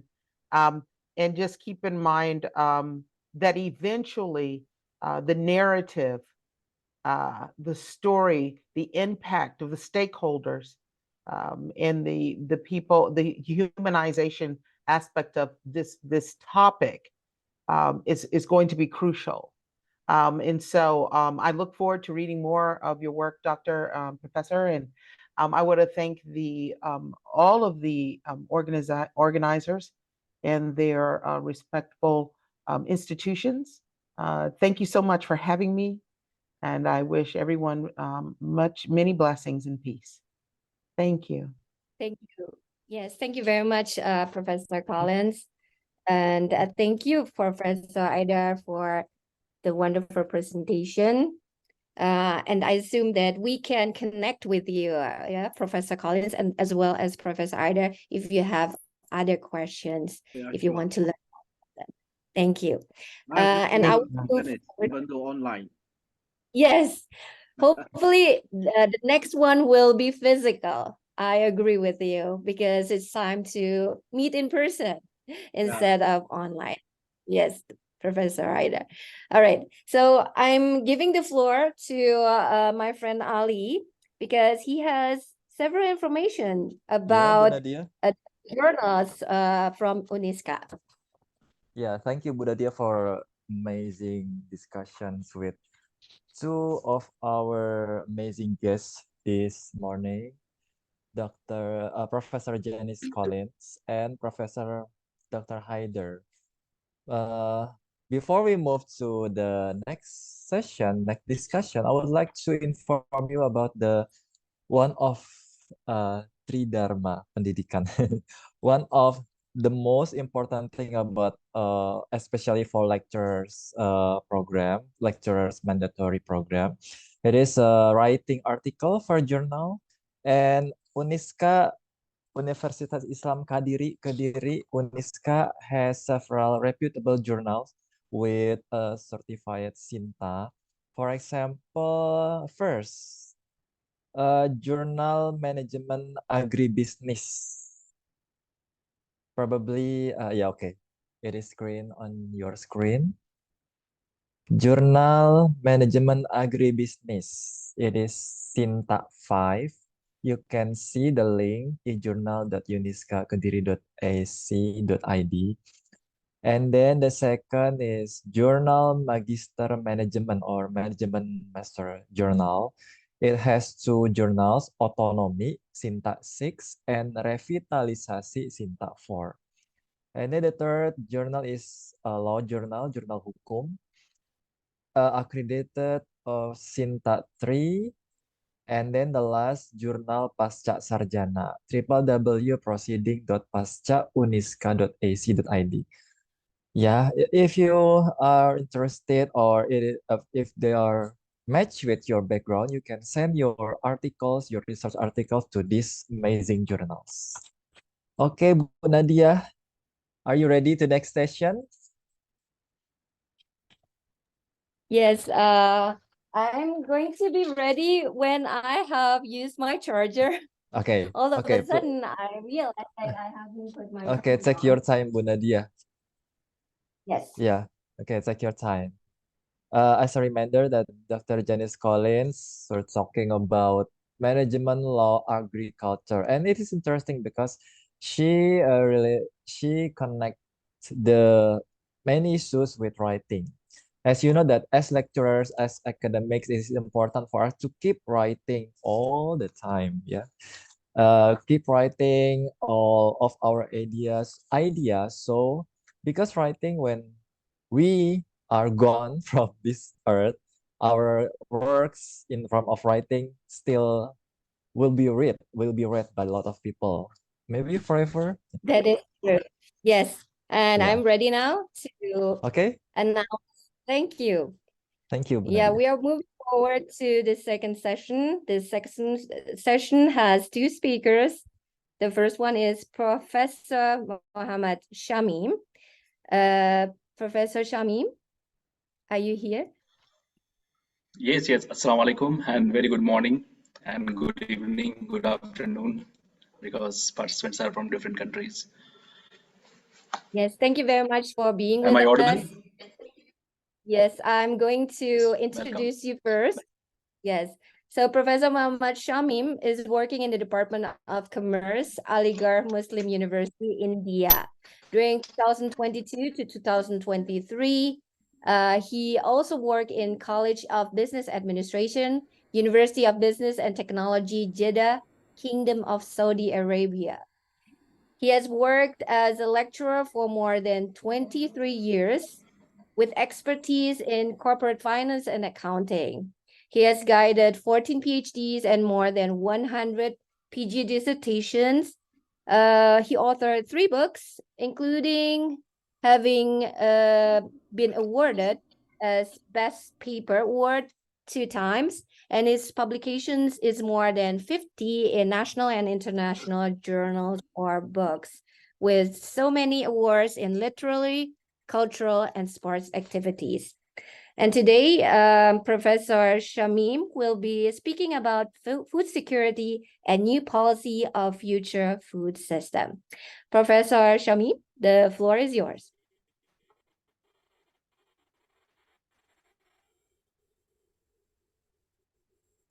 Yes, Professor Shamim, would you like to present yourself, or do you need help?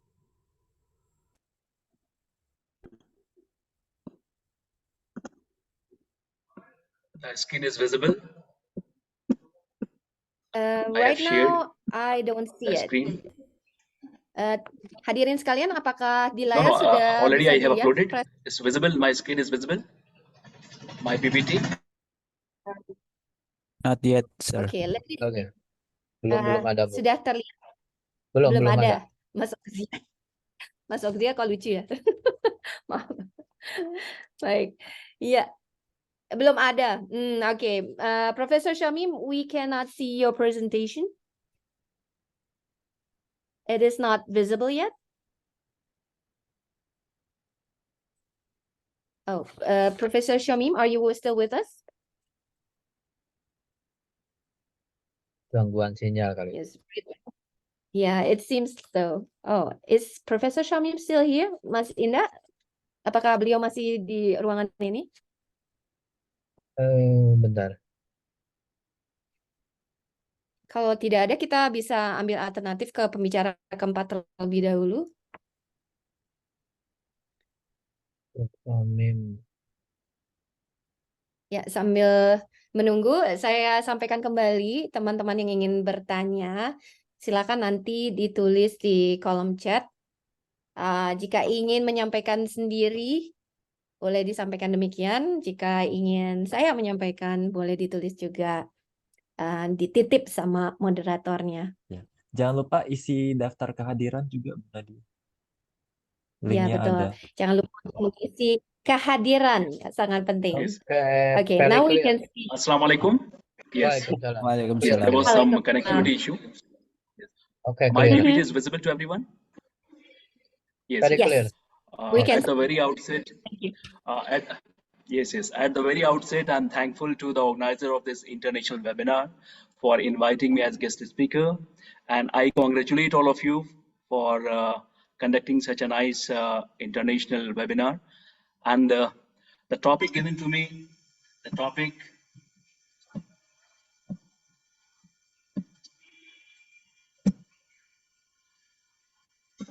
given to me is food security and future of food security.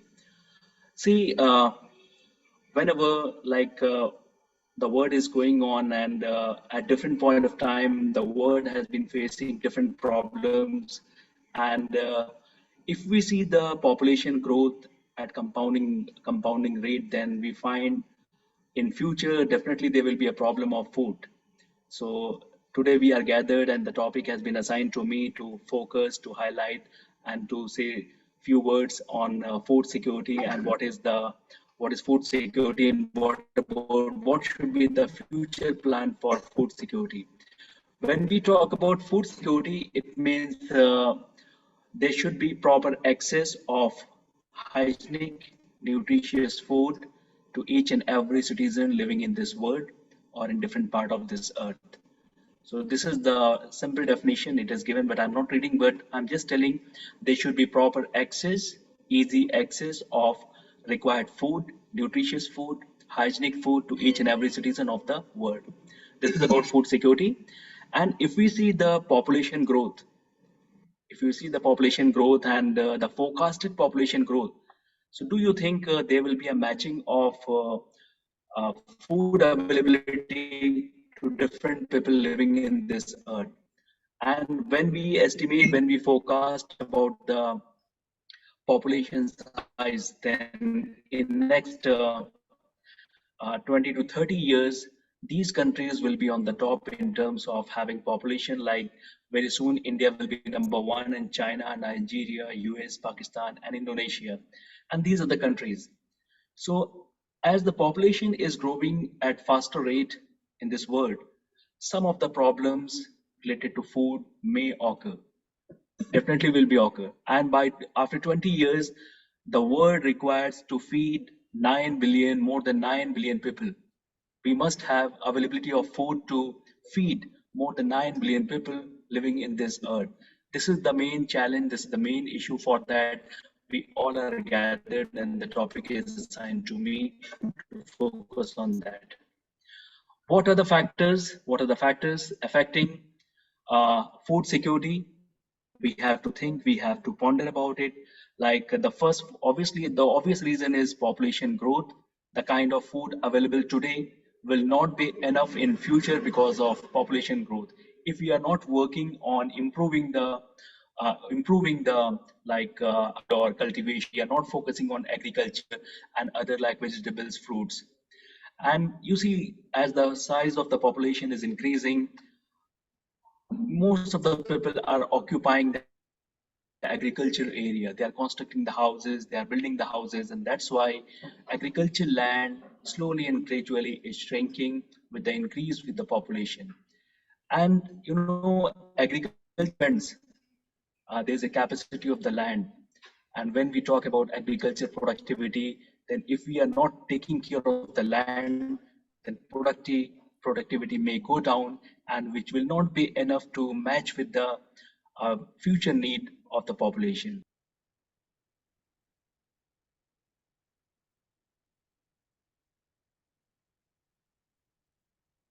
It seems that there is a technical issue. While we're waiting, I will summarize what Professor Shamim has already mentioned in his presentation. Pada dasarnya beliau menyampaikan bahwa dunia saat ini menghadapi banyak masalah, salah satunya terkait dengan keamanan pangan. Alright, so we are back. Professor Shamim, can you continue? We Unfortunately, we can see your presentation, but we cannot hear your voice. Apakah hanya di saya ataukah Yes, di yes. tempat Okay. Okay, So thank you. due to connectivity issue, again, so these are some of the factors. These are some of the factors due to which the food security or food problem may arise in future. So we have to be very careful. And this food security is at different levels. Food security from individuals' point of view, from household points of view, from national or regional point of view. The reason being, some of the countries are self-sufficient in terms of availability of food, but some of the countries have shortage of food. So this problem is at individual level. Some of the individuals find this extremely difficult. Some of the individuals have surplus food. Similarly, some of the households find it extremely difficult to feed their family members, but some of the households have self-sufficiency or they have excess food. And similarly, country, if you see some of the African countries, some of the like Asian countries, they have shortage of food, and concentration of population is maximum you will find in Asia. And that's why the most probable problem of food security will be in Asian region especially. If we see like European countries, the population is not much, but availability of different like agriculture products or fruits and vegetables are a lot. They have surplus things, and that's why they are exporting. So this problem will be at different levels. I will just have a look on glimpse of some of the pictures. Some of the children are looking for the food. You can see these pictures are taken from some of the countries. On the other hand, some of the countries have surplus, like surplus agro-based products, and which are not being used, which are thrown, which are wasted.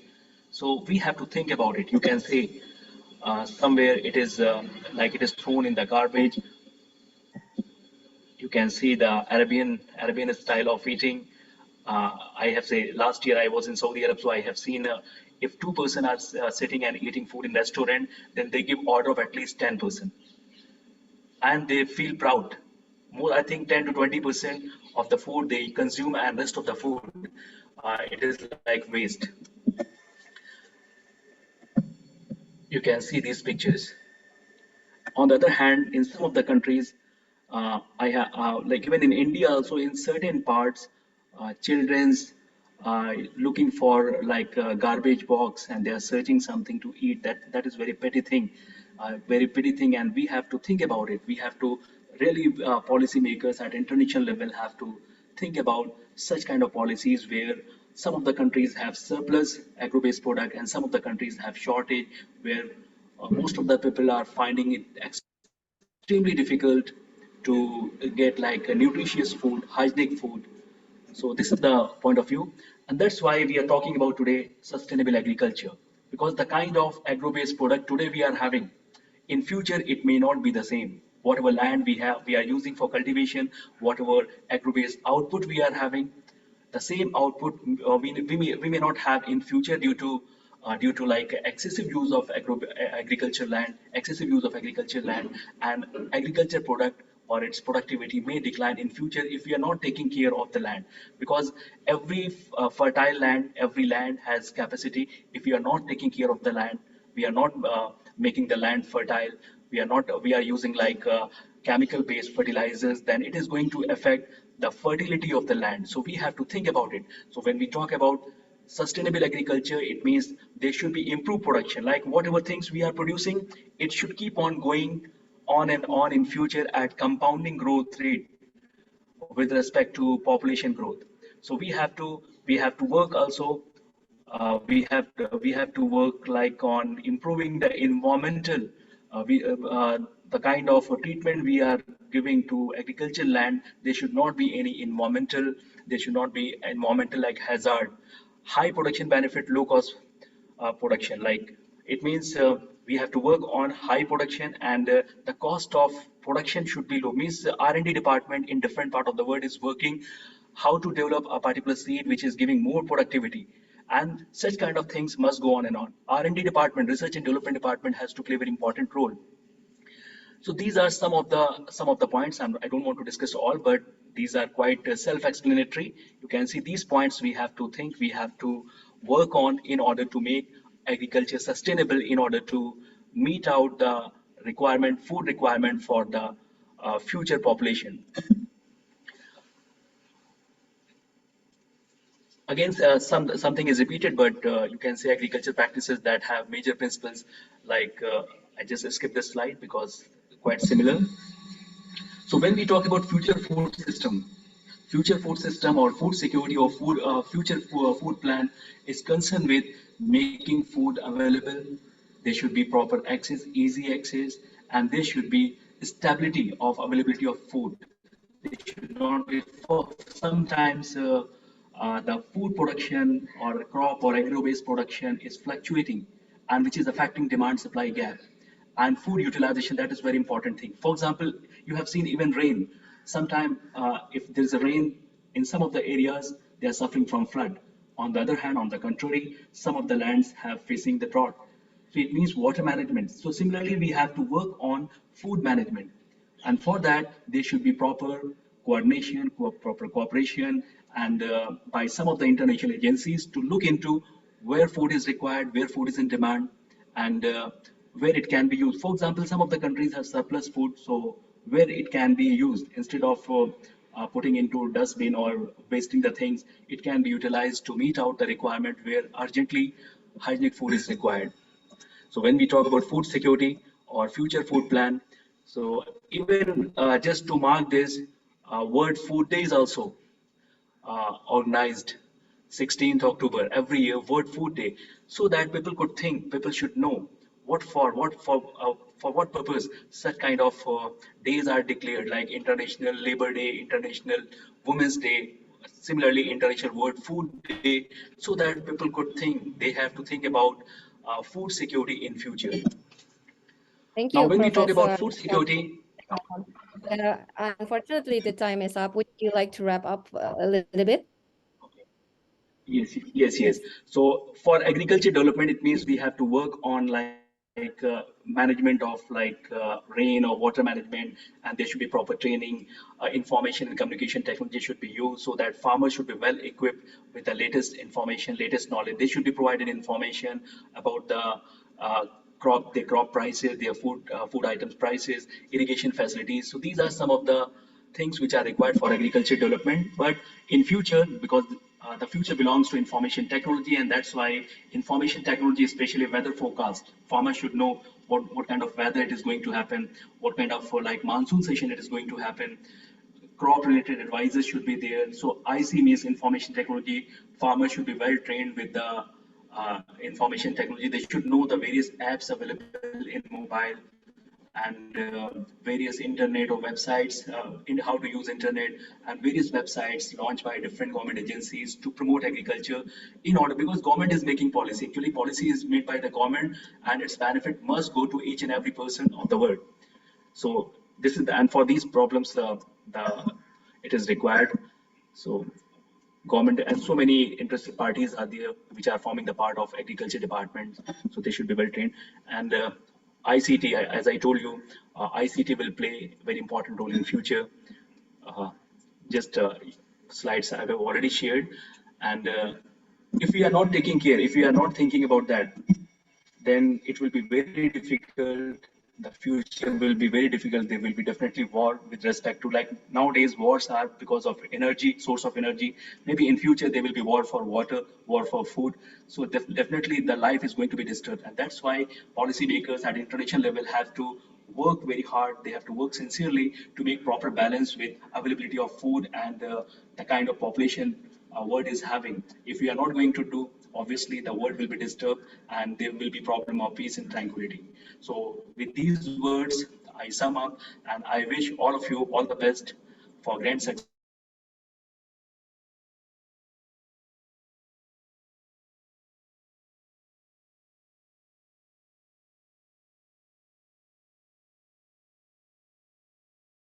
Great applause.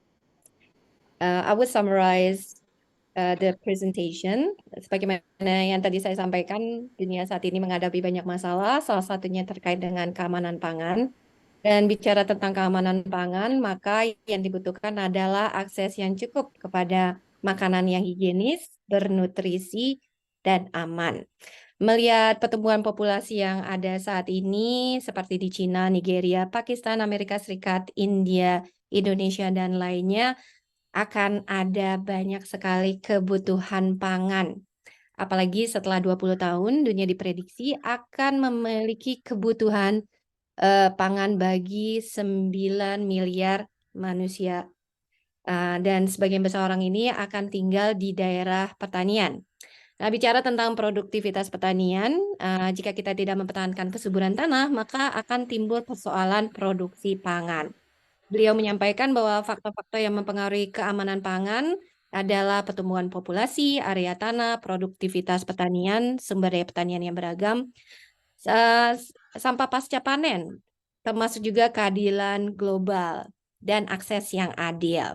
Nah, untuk pertanian yang berkelanjutan, dia menyarankan dilakukan perbaikan di ranah kesehatan lingkungan, pengurangan dampak lingkungan di luar lokasi, pengurangan resiko lingkungan, optimalisasi penggunaan dan konservasi sumber daya, keuntungan produksi tinggi dan produksi rendah biaya, serta perbaikan produksi pangan.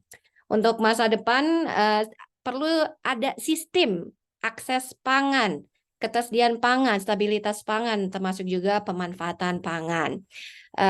Bagi yang belum tahu, 16 Oktober adalah Hari Pangan Dunia. Jadi mungkin ini bisa digunakan untuk lebih banyak berkoneksi, berkolaborasi dalam pengembangan pertanian yang berkelanjutan. Jadi ada 5 prinsip di sini: produksi benih tanaman berkelanjutan, proteksi dan konservasi sumber daya alam, perbaikan kesejahteraan, penggunaan teknologi maju. Nah, untuk teknologi maju ini menurut beliau akan sangat penting.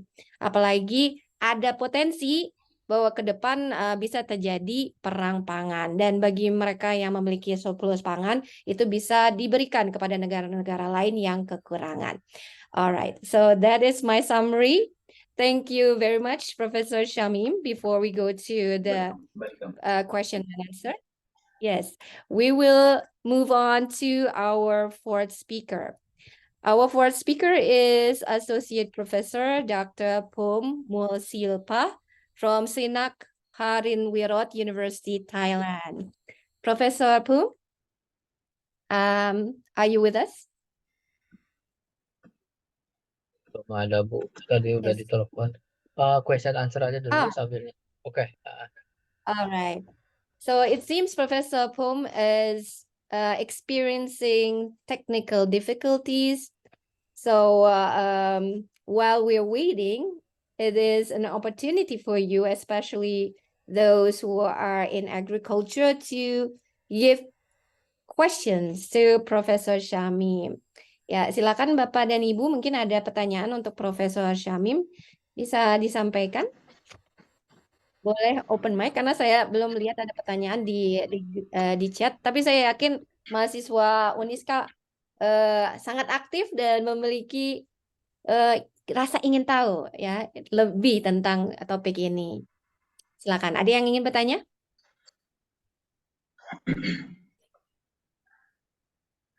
Ya, mungkin Mas Ali bisa membuka pertanyaan.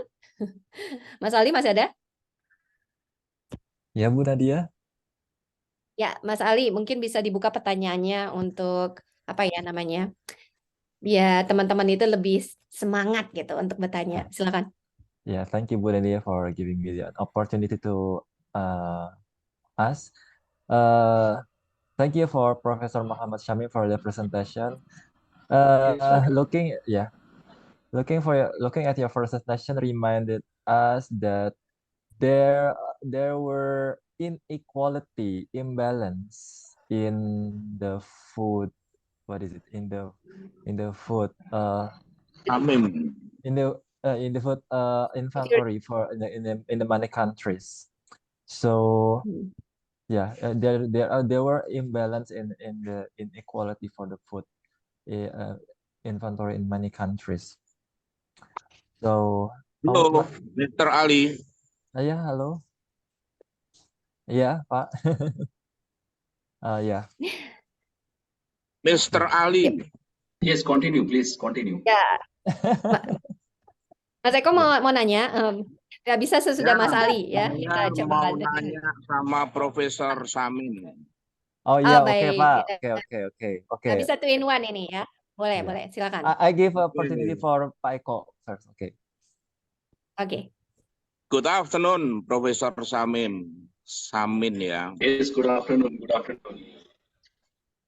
I hope you are fine in this time. So this is a good opportunity for Alhamdulillah, fine. me. Can talking directly with you, even though just through Zoom, but that's good. I just want to sharing about the condition agriculture at Indonesia. The most important thing, the important problem and the agriculture Indonesia. The first thing is we are shorted the capital. The second thing is we are shorted at technology. The last one is we are shorted especially for the farm related with my question, the second my question. So I would like you to suggest to me how to get the capital, how to get the technology updated, because now almost the agriculture here using the manual. So I believe if we can going to the machinery, to the technology, the agriculture will go up and goes up. Thank you. Alright, thank you very much, Pak Eko. Saya ikhtisarkan pertanyaannya ya. Jadi menurut Pak Eko ini adalah kesempatan yang baik untuk berbincang langsung meskipun hanya melalui Zoom. Dan ini sharing ya untuk kondisi di Indonesia, masalah utamanya adalah di dana atau funding, dan kedua adalah teknologi. Jadi pertanyaannya adalah bagaimana sih kita bisa mendapatkan pendanaan dan juga teknologi. Yes, Professor Shamim. So the question is how Indonesians can have funding and an advanced technology in relation to agriculture. What is your suggestion? See, whenever there's a problem, obviously solutions are there. Suppose Indonesia is facing the problem of like funding or technology, then collaboration. Some of the countries are well versed with technology as well as fund, especially developed countries. Like in 1991, India opened the economy. India is rich in terms of natural resources. India is rich in terms of human resource. And I believe Indonesia is also very rich in terms of human resource, and which is one of the most important resource. So human being and technology of some other countries have to be collaborated. Some foreign countries or some foreign companies or from developed countries will bring technology as well as finance, and they will help. They will use like Indonesian manpower to cultivate latest things, and those things will be exported. So this is the way out. So obviously at individual level, solution is not possible, but with the help of this webinar, suggestion must be given to the concerned Ministry of Indonesian government that some collaboration is required. Some collaboration like we need to have like foreign capital, foreign investors. Some policy should be made to bring foreign investors, foreign technologies, and in collaboration with foreign like fund and technology, Indonesian people will work hard, and you will see the result. Whatever cultivated land you have, there will be more productivity if you are using even R&D based seeds. I have seen like some of the seeds of rice which were used earlier in India, its productivity was low. But developed countries, they are developed in all the aspects. They are developed in terms of developments of like agro-based seeds. Their output, their productivity is much, much better than the conventional one. So all those things, and maybe in the beginning, some of the technologies can be borrowed, but rest of the technologies in support with like Indonesian technology, they should be merger, they should be foreign collaboration. In that way, internationally problem can be solved. It's like some of the African countries, human beings are there, and human being is the most important resource in this world, more than technology, more than finance. So why don't you have, every country has to work as per their strength. Every country has a strength, like China has a strength of manufacturing anything. If they get the sample, they can manufacture anything. Similarly, Indonesia has a big population, and that population can play a very important role. So in that way, at government level, some suggestion must be there from this particular platform. So foreign collaboration is required. And many funding Thank you agencies are for there, even World Bank, IMF, or yes. yes. Thank you very much for the. I hope you got the answer. Yes, hopefully it will answer the question. Jadi menurut Profesor Syamim, ketika ada masalah pasti ada solusi, dan solusi terbaik untuk masalah pendanaan dan teknologi adalah dengan kolaborasi atau kerjasama. Beliau mencontohkan bagaimana India membuka kolaborasi di tahun 91 di ranah teknologi. Dan India kalau kita bandingkan dengan Indonesia kaya sumber daya manusia dan juga kaya sumber daya alam. Ini adalah sumber daya terpenting. Jadi saran beliau adalah kolaborasi bisa dilakukan di level perusahaan, bisa juga di level negara. Karena ada negara yang sifatnya mengekspor teknologi, tapi di sisi lain mereka juga membutuhkan misalnya mengimpor tenaga manusia yang Indonesia miliki. Solusinya adalah kementerian kita untuk melakukan kolaborasi dalam konteks pendanaan dari luar, investor dari luar, teknologi dari luar. Dan bicara tentang teknologi itu bisa dipinjam. Kita juga bisa melakukan merger. Dan beliau juga mencontohkan beberapa lembaga pendanaan seperti World Bank dan IMF. Pak Eko, bagaimana? Apakah sudah terjawab? Belum semua. Belum puas. Oke, ada pertanyaan lanjutan dari Pak Eko. I got one more question in chat box. How to make collaboration with Indonesia? Yes. Yes. See. Suppose Indonesia has certain problems, like problems of finance, problems of technology, problems of brand and resources. On the other hand, developed countries have also problems. They have problem of excess, problem of surplus.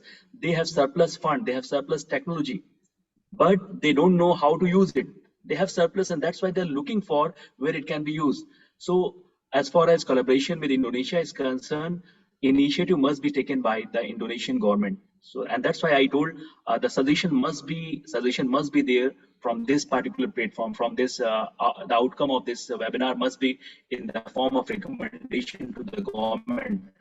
Like if we want to utilize our manpower, if we want to utilize our land, then obviously we need some of the resources or maybe technology. And once we will bring foreign technology will come, slowly and gradually we will also learn. Indonesian people will learn how to develop the technology.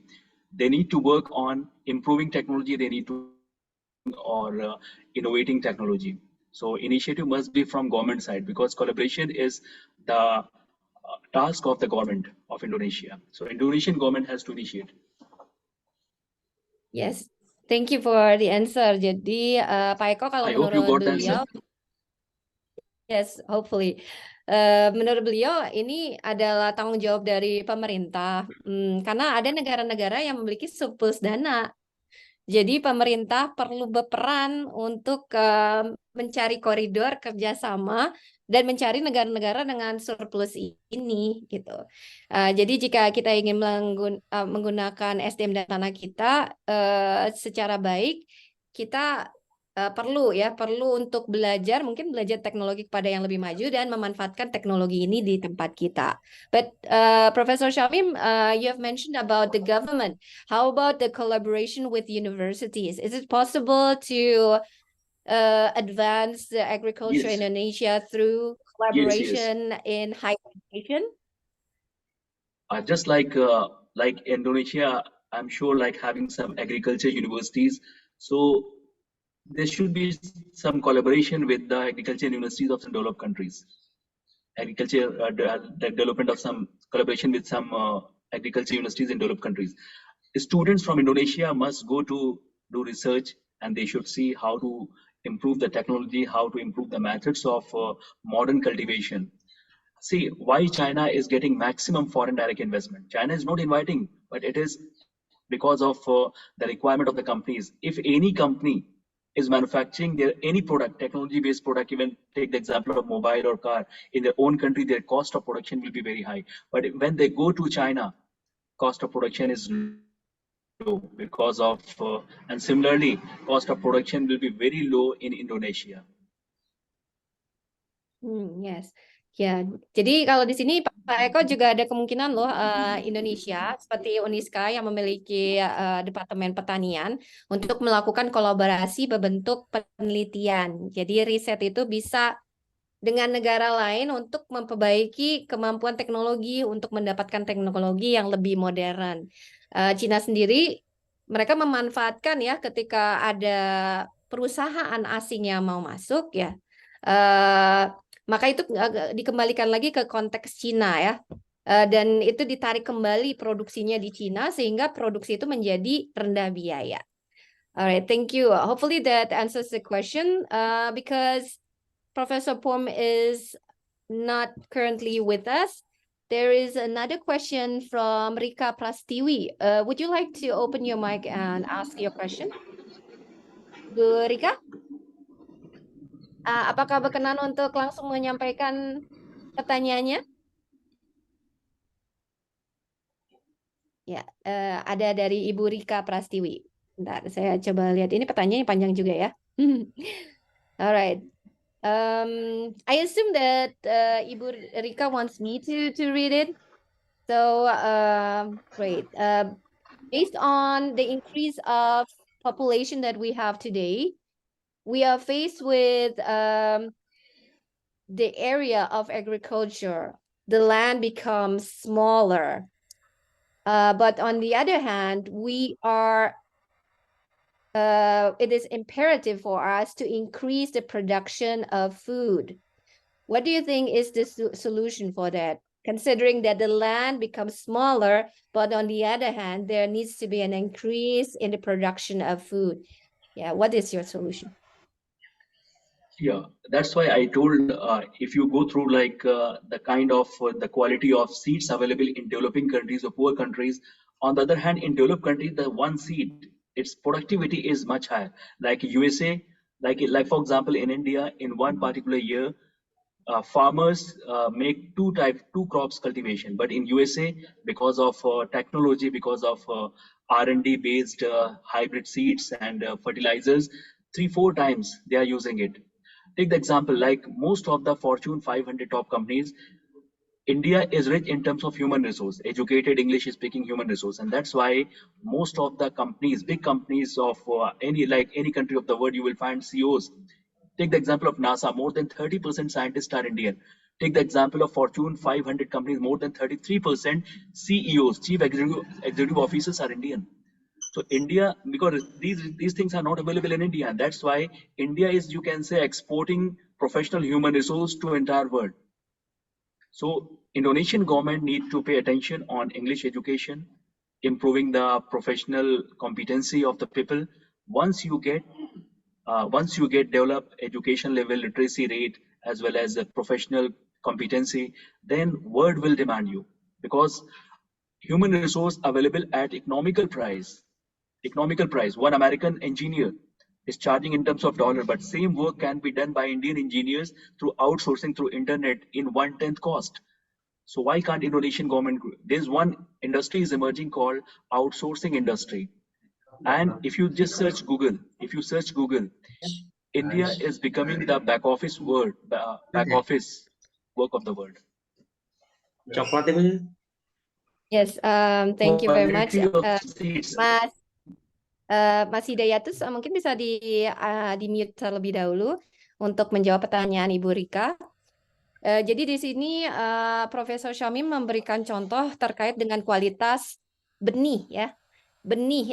Jadi ketika kita produksi mungkin di Indonesia seperti pula di India untuk panen ya, panen dalam 1 tahun kita mungkin hanya melakukan sebanyak 2 kali dalam setahun. Tetapi seperti di Amerika Serikat dengan benih yang bersifat hybrid, panen ini bisa sampai 4 kali. Jadi walaupun lahannya semakin kecil, tetapi dengan kualitas benih yang lebih baik, maka hasil yang didapatkan pun bisa menjadi berlipat ganda.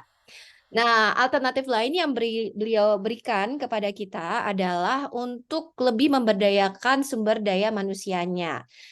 Di India banyak sekali pakar-pakar pangan yang digunakan oleh perusahaan-perusahaan besar di berbagai negara. Jadi, menurut beliau, kompetensi bahasa Inggris adalah hal yang utama. Dengan kompetensi bahasa Inggris dan orang juga memahami kepakaran kita, walaupun kita tidak berada di luar negeri, orang bisa mengakses atau menggunakan jasa kita via internet. Jadi sekarang ini apalagi dengan ada Google, orang bisa mencari dan menemukan kita. Yeah, and the next question is, regarding food security. There are a lot of food sellers that uses ingredients which are not allowed.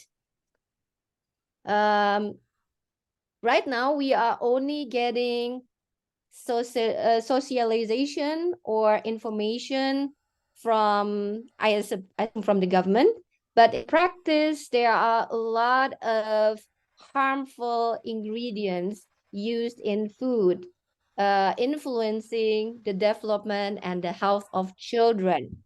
So what would be the concrete solution to fight these type of practices?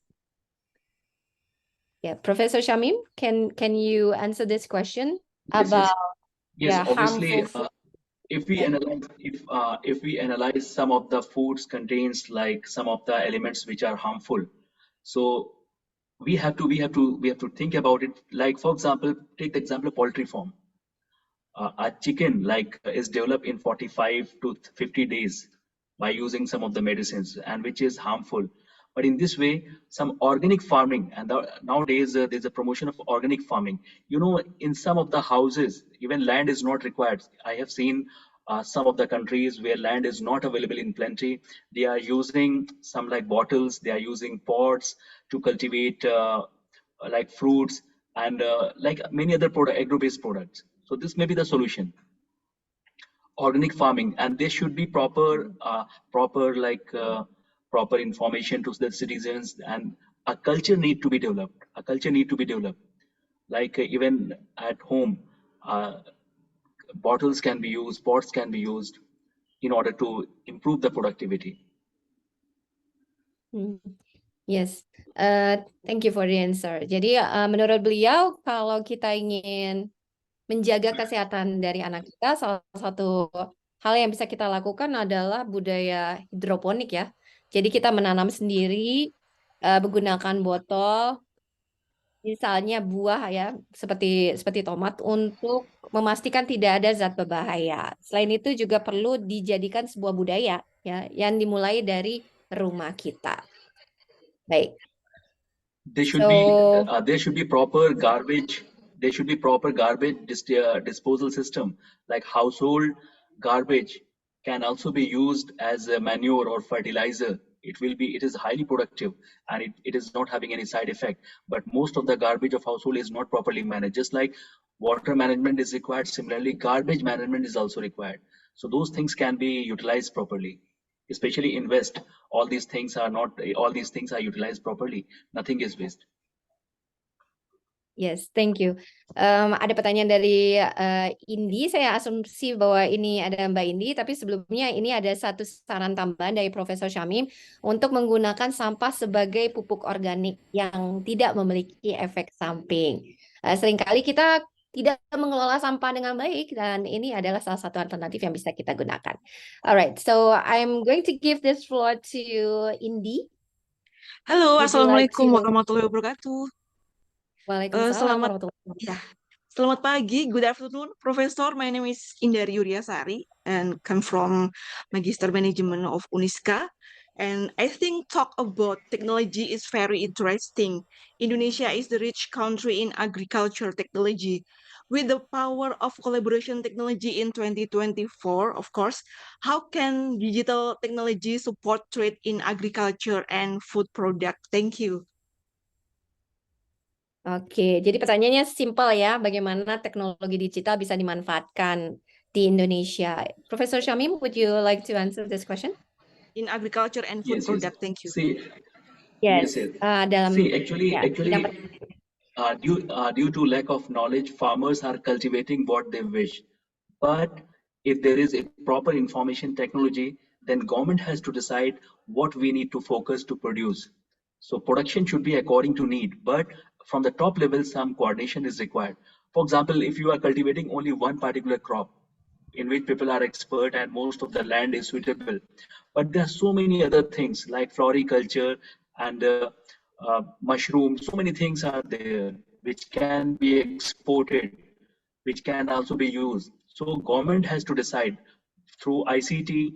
Government has to promote, government has to share the information to the farmers, what is required and what is not required. So there must be some regulation from the government side, what to cultivate and what not to cultivate. Maybe something we are cultivating which is in excess, which are not required, which is more than requirement, more than demand. So we have to cultivate those things which have shortage. So there should be proper initiative by the government to promote the cultivation of those things for which shortage is being faced. So that will be the role of Okay, information thank you. technology or some website or government Mhm. initiative. Ya, jadi di sini Profesor Syamim mengembalikan lagi peran pemerintah ya. Bagaimana pemerintah itu bisa melihat kebutuhan, terutama kebutuhan pasar, seperti misalnya jamur. Jamur itu bisa diekspor dan bisa juga digunakan oleh warga. Jadi melalui keberadaan dari teknologi komunikasi dan informasi, pemerintah bisa melakukan promosi dan juga harus memberikan regulasi.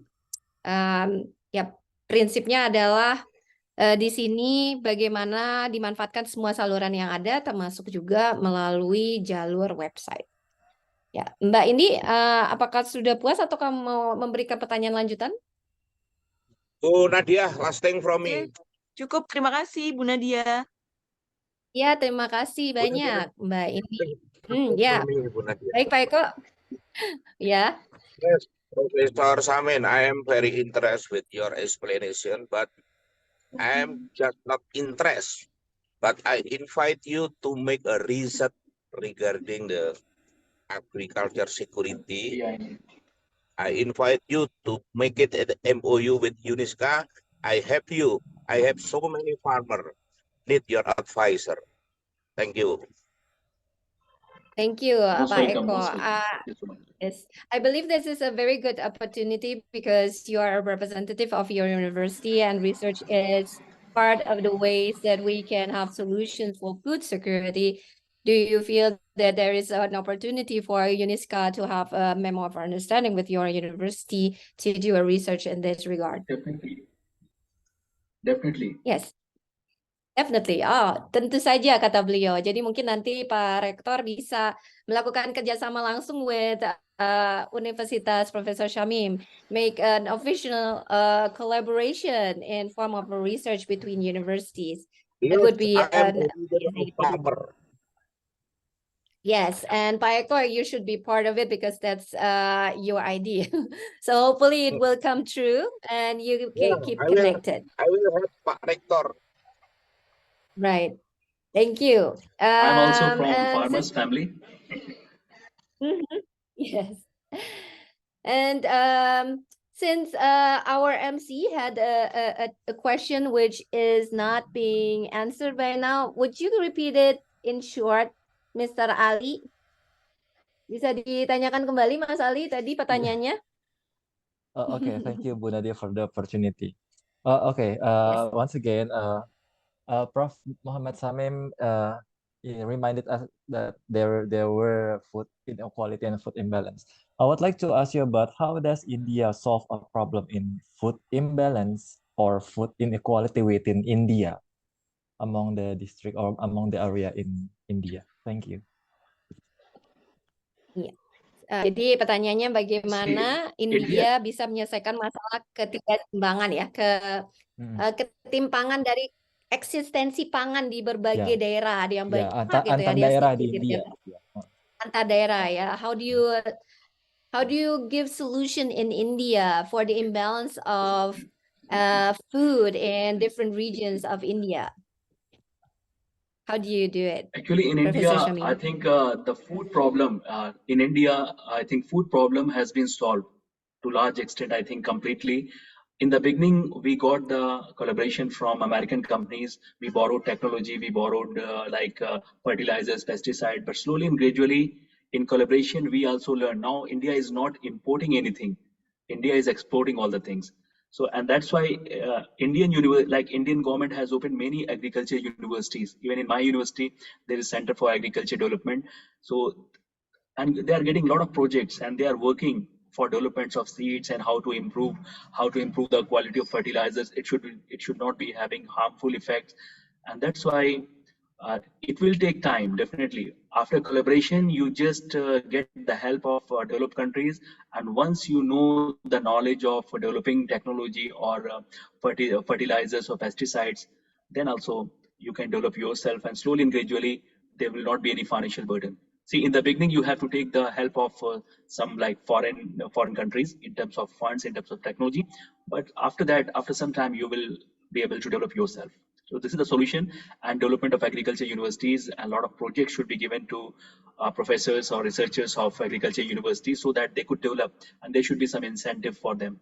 They should develop new quality of seeds, fertilizers, and how to improve the production, agriculture-based production. To some extent, India has solved the problems. Oke, thank you. Jadi bicara tentang India, ternyata India sudah menyelesaikan masalah pangannya. Di zaman dahulu untuk menyelesaikan ya persoalan ini dilakukan kolaborasi dengan Amerika Serikat. Jadi dulu dilakukan impor seperti impor pupuk. Tetapi sekarang India sudah melakukan ekspor ke berbagai negara, mendapatkan banyak proyek ya. Dan dari universitas-universitas yang memiliki jurusan pertanian, mereka antara lain memperbaiki pupuk yang tidak berbahaya. Jadi dibutuhkan waktu, dibutuhkan kolaborasi, dan tidak boleh ragu untuk meminta bantuan negara maju. Sampai kita kemudian bisa mengembangkannya sendiri. Jadi kita bisa minta bantuan dari negara asing dari segi dana ataupun teknologi, lakukan perbanyak proyek riset ya. Kemudian juga mungkin bisa lakukan visitasi ya untuk menghasilkan produk pertanian yang baik. Ya, yes, thank you. See, some of the countries, Are there some of the countries like Hong Kong, yes? some of the countries like Hong Kong, Singapore, Japan, they are very small. They have land size very low, but they have developed technology, and they are exporting technology, and they are buying agro-based product. Yeah. Population is not the problem in Japan. You see, in Japan, population is quite large as compared to area, as compared to size of the land used for agriculture. But they have developed themselves. Yeah. If land is short, but their technology is very advanced. Take the example of Sony, Aiwa, Honda, Toyota. All these companies are from Japan. So one thing, if you are short, in short, another thing you can develop. So Indonesia has manpower, human resource, so that can be utilized properly. Ya, jadi kita harus melihat kekuatan kita ya. Bisa saja kita kekurangan di satu hal, tetapi kita punya kelebihan yang lain. Jadi beliau mencontohkan seperti Hong Kong dan Singapura, termasuk juga Jepang, mungkin dari segi area sangat sedikit, tetapi dari segi teknologi sangat maju. Sehingga dengan teknologi yang maju itu, mereka bisa mengembangkan daerah sendiri, bahkan digunakan teknologinya oleh negara-negara lain. Dan ini dicontohkan seperti Toyota dan Honda, dari segi otomotif, orang mengekspor ya. Mengekspor dari negara-negara ini. Jadi manfaatkan antara lain SDM kita yang banyak. Nah, walaupun kita mungkin saat ini masih minim di hal yang lain. Oke, saya lihat saat ini menunjukkan pukul 11.51 dan sayang sekali Profesor Pum sepertinya tidak kesampaian untuk bergabung hari ini. Masalah teknisnya tidak bisa diselesaikan gitu ya, Mas Indah ya? Ya. Nah, sebelum saya tutup, apakah ya Jadi gimana Mr. Mas Indah? Iya, ada informasi Mr. Pum hari ini masuk hospital, jadi mohon maaf disampaikan. All right. So Professor Pum is currently in the hospital, so we are praying for his speedy recovery. It is unfortunate, but it can happen. So Hopefully we can have Professor Poom as a speaker in another session. And I'm moving forward to give Mas Ali the forum if no one else is going to give a question. Ada yang mau bertanya lagi sebelum saya kembalikan kepada MC? Yeah. Ya. Okay. Ya, ya. Okay. Jika tidak ada yang bertanya lagi, ya karena masih ada waktu sedikit sebetulnya untuk Yeah. bertanya ya jika ada yang Yeah. minat. Mhm. Okay. Ya. I think I'm going to continue the agenda. So thank you for amazing discussion about food imbalance and balance, collaboration, the importance of global collaboration among countries or with campuses, research in the food varieties, and also food plantation strategies, and among others. Thank you for Bu Nadia and all of our amazing speakers today. After this, I would like to we would like to give certificate of appreciation for all speakers and moderator.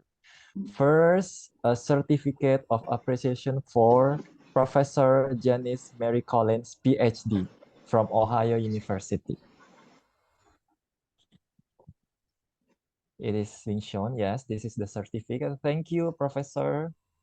And then the second certificate is for Professor Dr. Haidar Ziauddin, a senior lecturer of UITM Malaysia.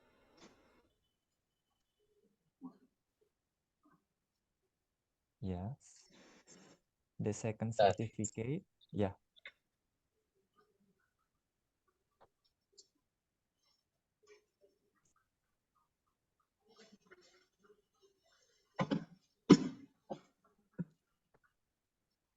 Ya, sepertinya Mas Yeah. ini ada masalah teknis. Yeah, it's okay. So I will remind you that the Professor Haidar talked about energy security, access to energy, and a threat of security of energy and among others. This is the okay. Still searching of the certificate. Sorry. It's okay. It's okay. It's okay, Pak.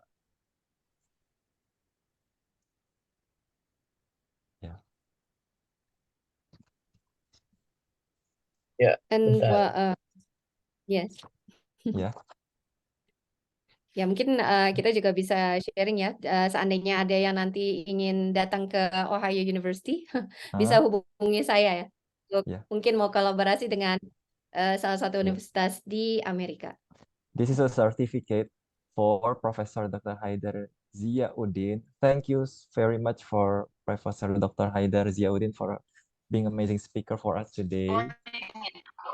And then the third certificate is for Professor Muhammad Shamim of Department of Commerce, Aligarh Muslim University, India. This is a certificate for Professor Muhammad Shamim. Thank you, Professor, for your time today. And then the last certificate is for our moderator,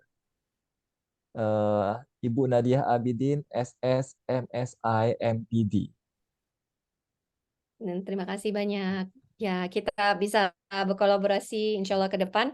Karena saat ini saya memegang sebagai Commissioner for Campus and Community Engagement Affairs. Bagaimana juga Ketua Outreach Program dari Graduate Student Senate di sini. Artinya untuk kerjasama dengan kampus ya, antara lain dengan kampus pun bisa saya bantu koneksikan dengan Ohio University. You have a lot of activities, Bu Nadia. They're in Yes, thank you. Ohio. Okay. Okay, thank you for all the speakers and the moderator. Now I would like to kindly invite Associate Professor Abu Talka, the Postgraduate Director of Uniska, Universitas Islam Kadiri Kediri, to deliver closing remarks. To Professor Abu Talka, the floor is yours.